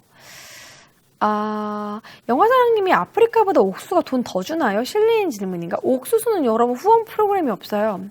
여기가 별풍선 주는 그런 게 없어요, 여러분. 거기까지만 얘기할게요. 그래서 뭐 그거가 누가 더 많이 준다 이런 걸 말하기가 좀 애매하네요. 네. 네. 노래 잘한다 나왔어. 오늘 보컬 트레이닝 받은 보람이 있다. 그래서 보컬 트레이닝을 받았기 때문에 조금 더 좋은 노래를 할 수 있도록. 그래서 나중에 제가 이제 노래도 어느 정도 되면 뭐 우리나라 이제 가요의 역사에 대해서 얘기하면서 노래 잘하는 게스트분을 모셔서 직접 노래도 막 불러보고 가요의 역사를 하는 것도 좋을 것 같아요. 우리나라가 또 90년대 만화의 르네상스지만 또 90년대는 가요의 르네상스잖아요. 저는 이런 현대사도 너무 좋아요. 그런 것도 하나의 역사고 우리의 추억이기 때문에 나중에는 뭐 앞으로 100년이 흐르고 200년이 흐르고 1000년이 흐르면은 이거를 애들이 공부할 거예요. 박근혜 대통령이 탄핵된 이유를 아마 교과서에서 공부할 거고, 세월호 사건, 그때 당시에 가요의 유행, 싸이의 뭐 강남 스타일의 뭐 세계적인 흥행 이런 것들 교과서에 아마 기록이 될 겁니다. 이게 역사예요, 여러분. 역사라는 건 막 고대 뭐 그리스 로마 문화 신석기 시대 막 조선 시대 외워야 되고 그런 게 꼭 역사가 아니라 지금 우리가 이렇게 살고 있는 이 순간순간도 역사입니다. 그래서 여러분들이 지금 더 열심히 살아야 되고 내가 역사의 기록으로 남을 위인이 되고자 하는 열심히 살아야 되는 거죠. 싸이도 어렸을 때부터 교과서에 실릴 정도로 유명해질 거라고 알았을까요? 그냥 본인이 좋아하는 노래를 열심히 하다 보니까 그렇게 된 거잖아요. 아무튼 좋은 쪽으로 남아야겠죠? 막 탄핵됐다 이런 식으로 남는 것보다. 이해 한나님을 여기서 뵙네. 너무 반갑네요. 반갑습니다. 굿아이님. 자, 아무튼 오늘 방송은 12시에 끝내는 걸로 할게요. 자, 늦은 시간 여러분들 너무 수고하셨고, 한나님 야구 이야기 방송하기 전에 야구장에서 직관 한번 하시면 도움이 많이 될 거예요. 저 직관 많이 했어요. 저 LG 팬이에요, 저는. 직관 수없이 했죠. 저 직관 적어도 50번은 간 것 같은데. 요즘에는 야구 보러 잘 갈 시간이 없고, 제가 좋아하는 이대영 선수가 요즘 KT로 옮겨졌기 때문에 안 가는 거지. 오지환도 좋아하긴 하는데 이대영 선수 워낙 좋아해서 이대영 선수가 옮긴 뒤로 잘 안 가고 있었어요. 네. 아무튼 오늘 유익하셨다니 되게 뿌듯하고요. 오늘 방송은 여기서 마무리하도록 하겠습니다. 뭉친이 오셨네요. 수고하셨습니다. 너무 수고하셨고 오늘은 옥수수 방송까지만 하고 제 아프리카 TV 방송은 하지 않을게요. 여러분 쉬는 걸로. 오늘 참 빡빡한 일정이었습니다. 네. 아무튼 뷔페공무원님이 명언을 남기셨습니다. 지금 이 순간이 내일의 역사가 됩니다. 지금 이 순간 마법처럼 이런 지금 이 순간이 역사가 된다. 명언이다, 여러분. 그래서 이제 여러분들이 살고 있는 이 순간도 역사고 역사는 어려운 게 아니다. 이런 한나의 야심한 역사. 오늘은 만화의 역사를 다뤄봤습니다. 오늘 방송 여기까지 하고요. 여러분 너무 수고하셨고요. 다음 주 수요일 10시도 옥수수 어플에서 꼭 만나길 바래요. 여러분 좀 모바일로 보시는 게 다소 불편할 수도 있지만 옥수수 어플 꼭 깔아주시고 주변에도 소문 많이 내셔서 여러분 와주시기 바랍니다. 수고하셨습니다, 여러분. 자, 이제 6월이네요. 6월달 활기차게 보내시고요. 네, 6월달에도 옥수수 어플에서 매주 수요일 10시에 만나도록 해요, 여러분. 안녕.